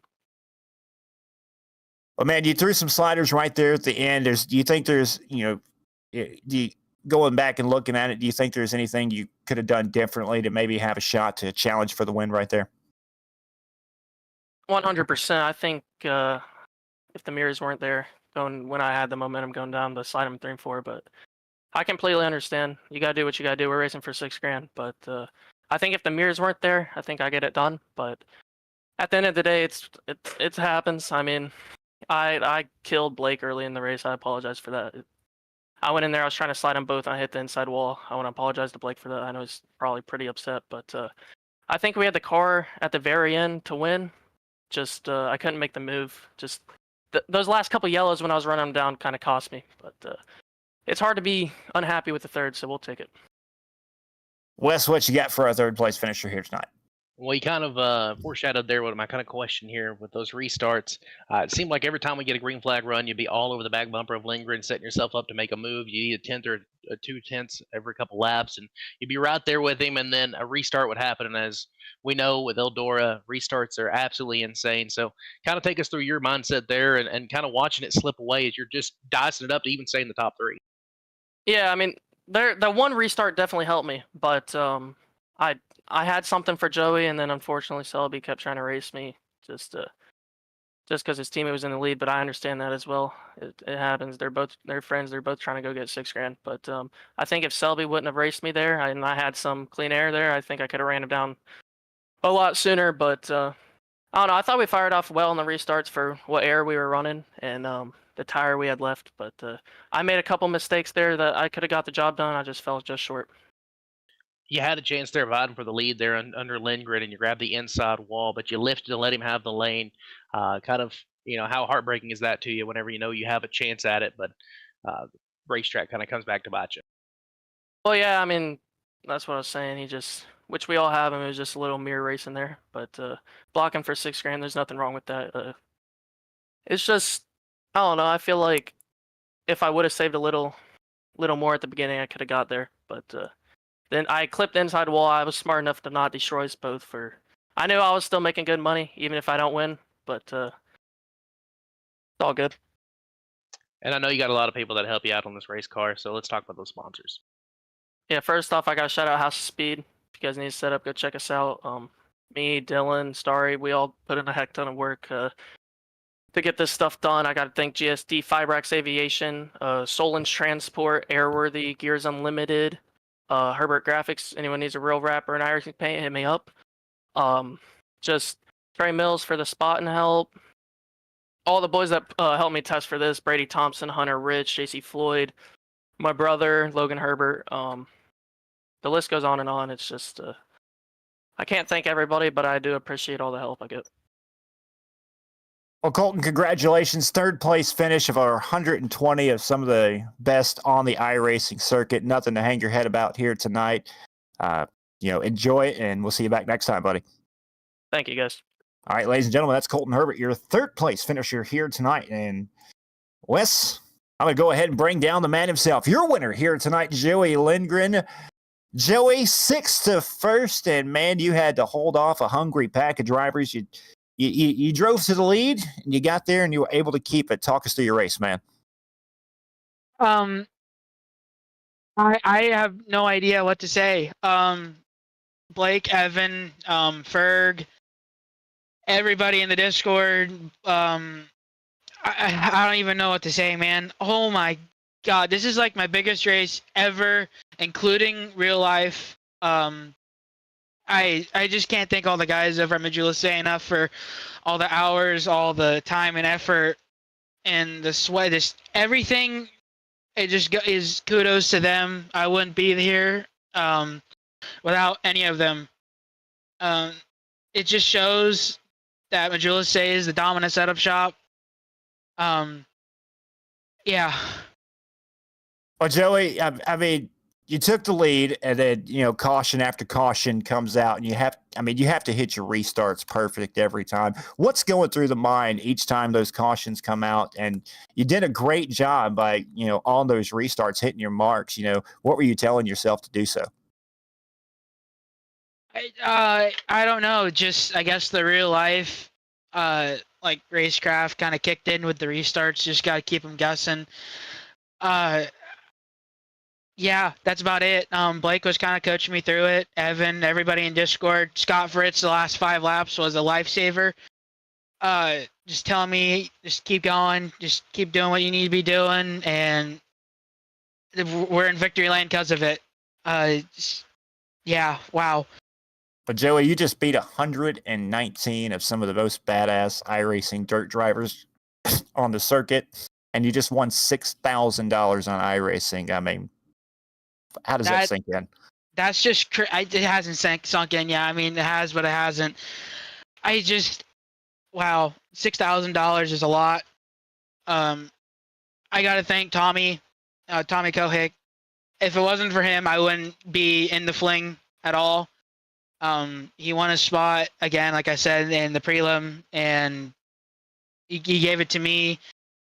He said to go win that SOB, and we did. Wow, it's just crazy. 6th to 1st, just we went a little early, but we held on at the end. But just wow, yeah. Wes, what you got for our winner here, man? Man, I love the emotion here. You can tell just how amazing it is for Joey getting this victory here. I want to talk through your early part of your race. You kind of just hung out right between 5th to 10th there for a little bit. You were racing about 6th, 7th, 8th, and then you really turned it on about lap 30, lap 40. You started marching your way to the front. You see the insane pace set out front by Logan Herbert. What's going through your mind when early you have such a dominant leader? Logan was running an absolute torrid pace. I'm assuming he was just going for broke, hoping for no yellows, and we got a couple yellows that cars broke their right fronts on the wall. But wow, I didn't know what to think when we were just sitting 6th, 7th, 8th. We were kind of riding around, hoping for a couple yellows, hoping for people to wreck, and we kind of found a groove up in the marbles, and we just kind of said screw it and went up there and hope and prayed our tires held on, and obviously they did. If it was a couple more laps, Hayden probably would have got me, but hey, 100 laps is 100 laps. It's a grueling race when you're just sitting at a desk and with a VR on your head. It's just wow.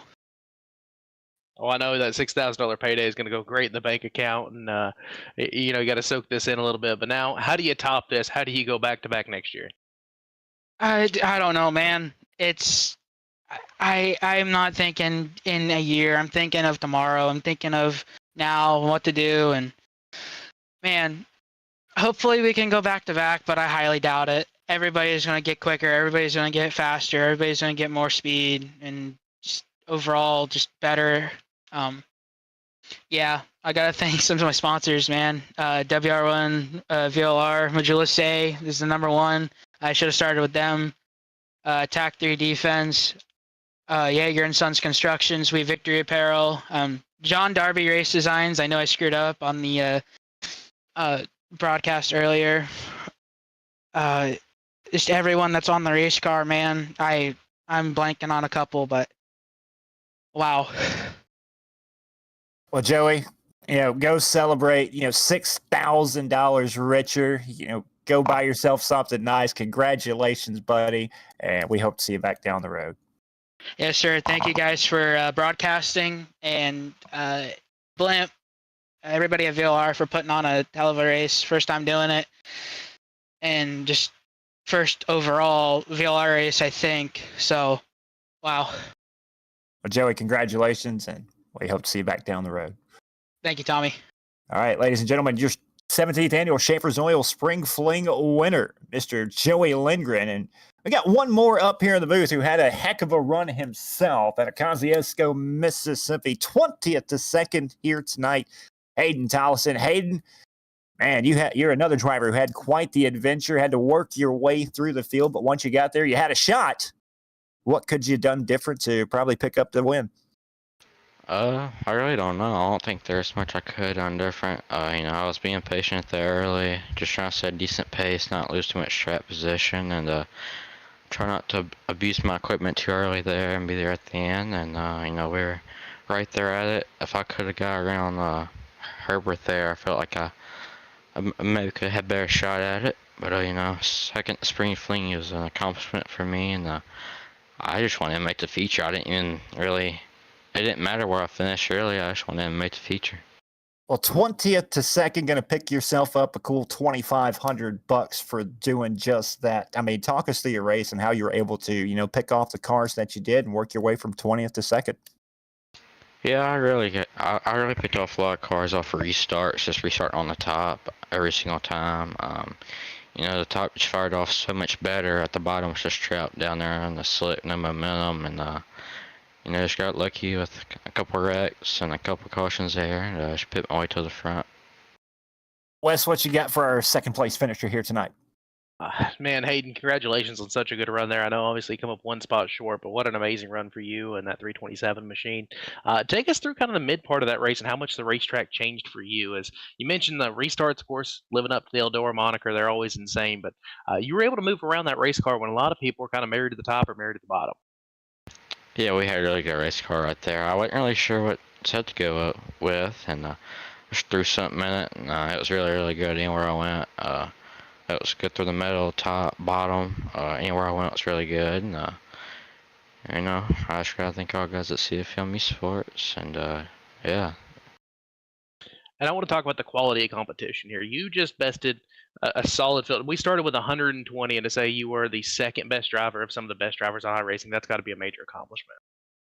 Oh, for sure, it's definitely an accomplishment. It always will be an accomplishment for me. And I wasn't expecting to get top 5 against these guys. I told my dad earlier, I didn't care where I finished. I was, I'm in the feature. I'm against the best guys on iRacing, and I was just happy to be a part of it. And I'm just very happy right now. Lost for words, and this one's gonna be in the memory for a long time. We'll go buy Dad a steak dinner, and let's thank all those sponsors. I gotta thank CFM Sports, my GLC Speed Shop, Tactical Defense, Deborah Sim Chassis, Donaldson Designs, let's see, Spartan Transportation, Evan, Blake, Mike, everybody at CFM, Steve for putting this race on, and man, we'll celebrate this one.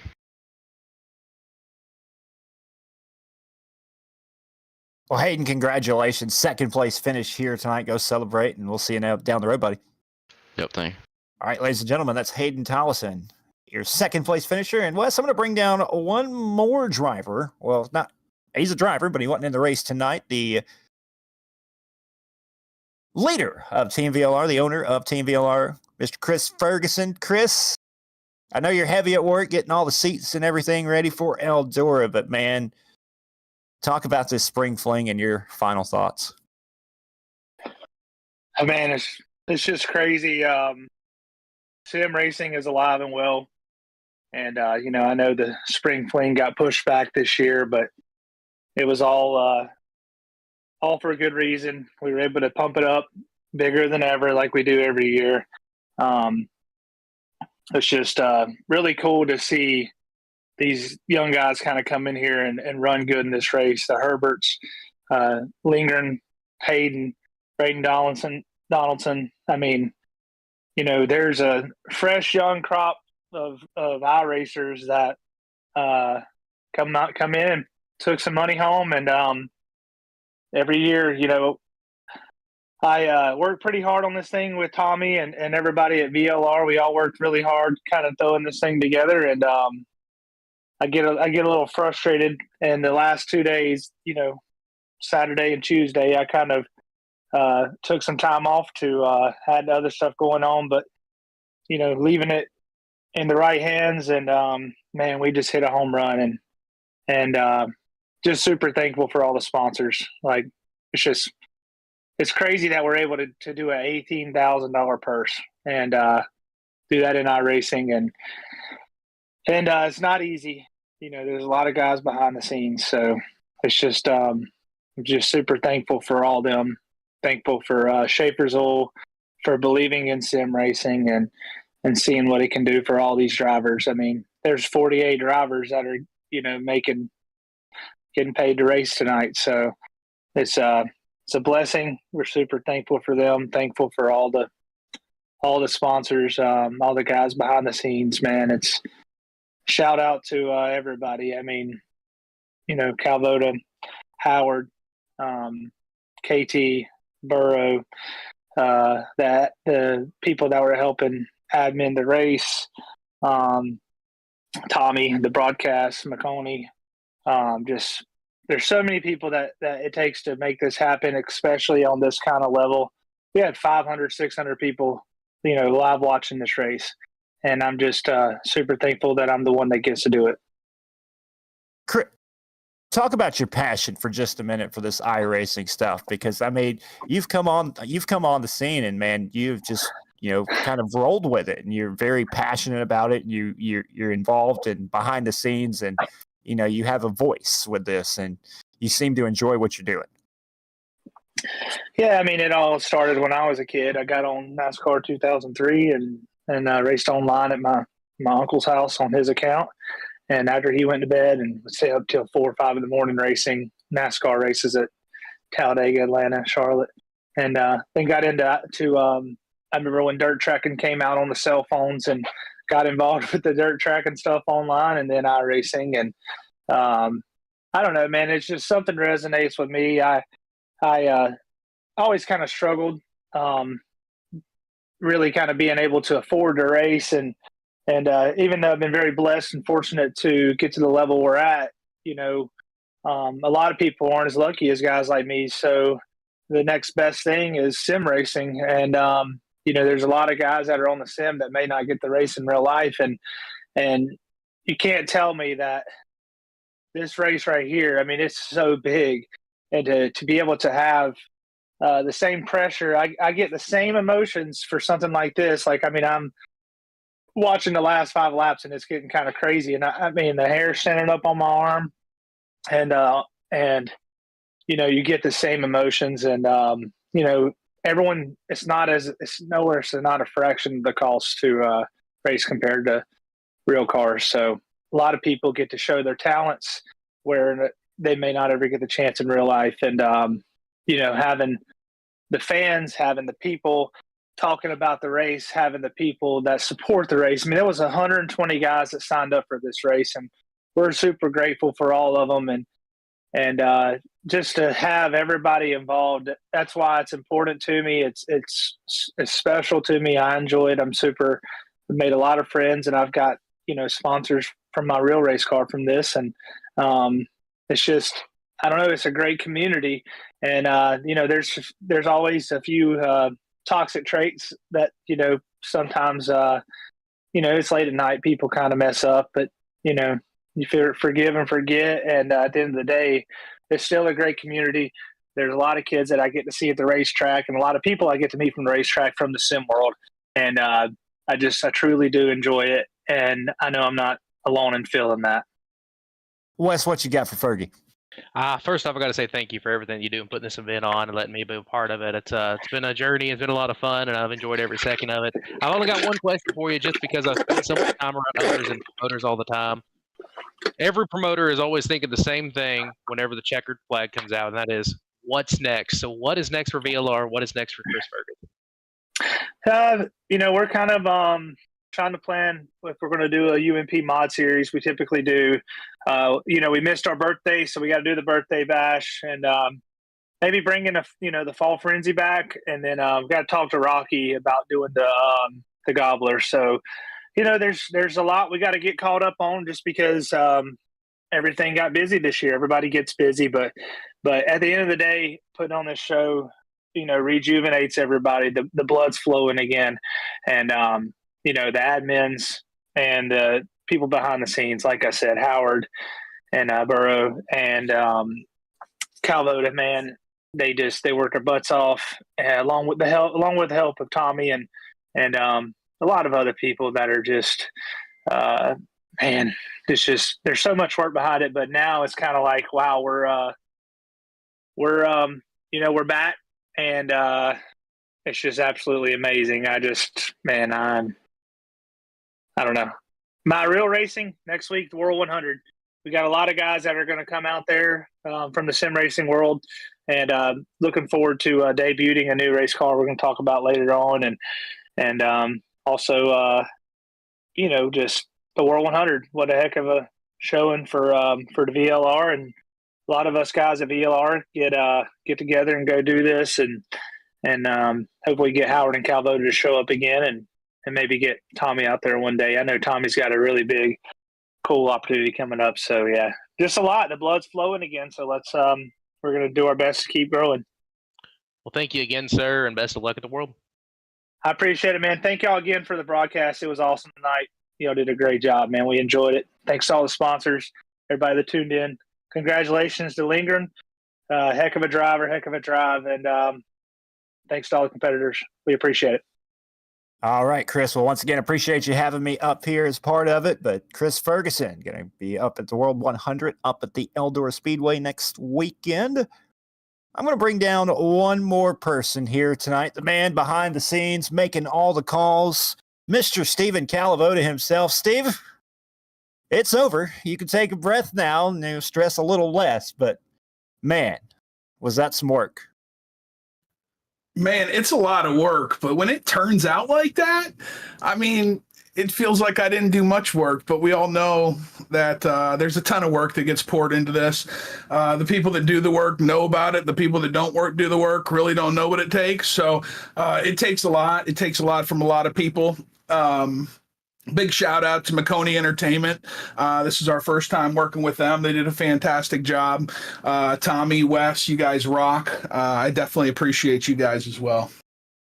Now, Steve, I mean, you guys worked the track from prelim all the way to main events. I mean, what you guys did to the racetrack really worked, and we saw once again some great 3-4 wide racing. You made Eldora great again. How was that possible? Man, you just said work. I ran nearly 400 laps by myself, testing all the different pre-gens to try and figure out how to get this track to race. That's a lot of laps for me to race, and I didn't expect to need to run that many, but it is a very tough track. If you just go run it in right now, it's going to be around the outside, pretty close start to finish. So it was a tough nut to crack, but a lot of testing of pre-gens, and you saw the pre-gen party the other day. I was just typing in numbers and going every single race just to try and keep everything racy because the track doesn't tend to produce anywhere near the racing we just saw. So happy with that, put a lot of work into it. So I was very stressed that it wouldn't come out well. So I put a lot of stress on myself, and I'm super stoked that it's off my shoulders. And it was just start to finish was badass. It was badass. And I can't wait to go back through and watch this broadcast. Wes, what you got for Mr. Steven? Well, I know not everything can go obviously to plan, and we thank you so much for everything you do with this event. But I got to ask, whenever it comes down to this kind of a race like this, how hard is it to call everything by the book? And in the case of Logan Herbert, I just want to talk about that. Of course, a very controversial call that we'll talk about for quite some time until the next spring fling. But it's a call you have to make. You had to send the leader to the back of the pack. How tough is that to make calls like that throughout a race like this that pays so much money? Oh, that's simple. I mean, I'm here to be straight and narrow. If somebody says I have favoritism, they're clueless. You know what I mean? I have to keep just the credibility to be in charge of $18,000 and 120 people giving you $180. of their hard-earned money to come race, there's a level of credibility that I have to keep, and it's very simple to make the right call. You just make the right call. You know what I'm saying? I don't care who wins. I don't care about their feelings. We're here to race hard, race clean, and at the end of the day, go home with a ton of money. But if you break outside of those rules, in Logan's case, he just straight up door to lap car. I mean, that's part of the game. He did what he did.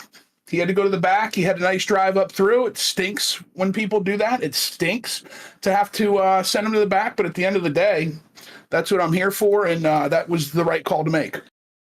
And I ask the same question I asked to Fergie, to you. Where do we go from here? How do we continue to make VLR bigger and better each and every time out?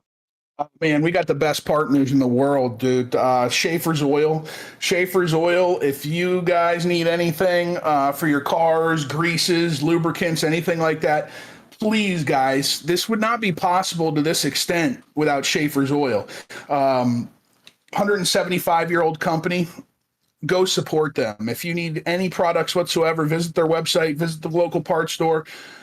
There's a whole list of others that make this happen too, but I always stress Schaeffer's Oil because they are committed to us. They never say no. They send us a check every year for this event. I'm passionate about supporting Schaeffer's Oil at all costs because they really do make this event great. Well, thank you for everything you do, sir. Appreciate you guys. Thanks to the whole community. The drivers show up. They show up, race hard. They race clean. You see it. We don't have tons of cautions. They make the show. We're just here putting it on. They follow a set of rules. Thank you to the drivers. 120 people spent $80 to come here. Now the ROI is fantastic, $18,000 purse for $80, but the mindset's a little different on the computer. So at the end of the day, we appreciate them. I seen the viewers on this broadcast were through the roof. Thank you everybody who tunes in. Thank you everybody who's talking shit on me right now. You guys are fantastic. That just pushes this product even further. So talk shit on me all you want. Keep it going. Shout out to, like I said, Maconi. Shout out to Tommy, Wes. Shout out to Chris, Howard, Tyler Burrow. Tommy Rowe helps out a lot. Man, this was a great event, and I really appreciate you guys. Thank you, everybody. Well, Steve, now you can go take a breath, relax, just go, rest for a moment, not stress about this event anymore. Congratulations on a great show, and can't wait to work with you again, buddy. Appreciate you guys. There's no sleep in my sights. I am so amped up. I don't know how anybody can sleep after that. Let's be honest. There you go. Well, Wes, let's take a look at the final results one more time. Give the final rundown here of the 17th annual Schaeffer's Oil Spring Fling. We'll get that popped up on the screen. Joey Lindgren going to pick up the win, the 17th annual Schaeffer's Oil Spring Fling. Some may call that a surprise. I actually call it a surprise as well. Hayden Tolson picking up second, Colton Herbert, Braden Donaldson, Dylan Yeager, Matthew Selby, Dylan Wilson, Logan Rumsey, Brady Thompson, Lucas Rourke, rounding out the top 10. Yeah, we look at 11th on back, coming up into the 11th spot. Colton Zimmer had a good charge from the back of the field, 8 Brilliant. And then the three machine ends up 12, Hayden Ridge, or Hunter Ridge ends up 13th. Cody Nevin from the LCQ and 14th. Damian Kiefer to the top 15. Leighton Stewart, Philip Durkin, Jesse Endergan, George Casey, and Evan Spee, your top 20. And your final 5 finishers here tonight: Brandon Freeberg, Connor New, Tanner Tomasi, Diesel Jones, Logan Herbert. The unfortunate 25th position here tonight after leading so many laps in the early on stages. And Wes, before we go, our final thoughts on the main event here tonight. It's got to be that Logan Herbert story. I don't think I've ever seen it before. Hopefully don't ever see it again, leading by that much and have to go to the back on an end-of-line penalty as the leader. Yeah, I mean, it's the spring fling and what makes the spring fling the spring fling. I know. We always have, we talked about it on Sunday, we have those new names that always find their way to putting their names up on the pedestal as well and adding their names into the mix going forward with some of the iRacing greats. And then you have Logan Herbert, of course, the story there you mentioned with him, dominating the field, going to the back, driving his way back to the front, and then ultimately his night comes through him with contact with the ball. So I mean, we had plenty of crazy stuff happen. We had cautions in there. We had a 4-lap dash for $6,000. But there's no better way to finish off with a little bit of drama. A little bit of drama, the drivers that you thought may have been in contention, the first and second, Missoula C Speed Shop, Leighton Julius, Evan C. Struggled all night. There's another storyline there. But Joey Lindgren, 6th to first, picking up $6,000 in iRacing. That's pretty incredible. Congratulations once again. And race fans, it is now that time. I want to appreciate each and every one of you tuning in on the live stream here tonight, 17th Annual Schaeffer's Oil Spring Fling. Thank you to all the great sponsors. Thanks to Chris Ferguson, Howard, KT King, Tyler Burrow, Stephen Calavoda. Appreciate Maconi Entertainment. Wes, it's absolutely been a blast working with you the last 2 days on the call, and hope to get to work with you in the future, buddy. Absolutely. Enjoyed every second of it. I'm looking forward to now next year. Let's get ready for the 18th annual. There you go. Well, ladies and gentlemen, until next time, stay safe and we'll see you then.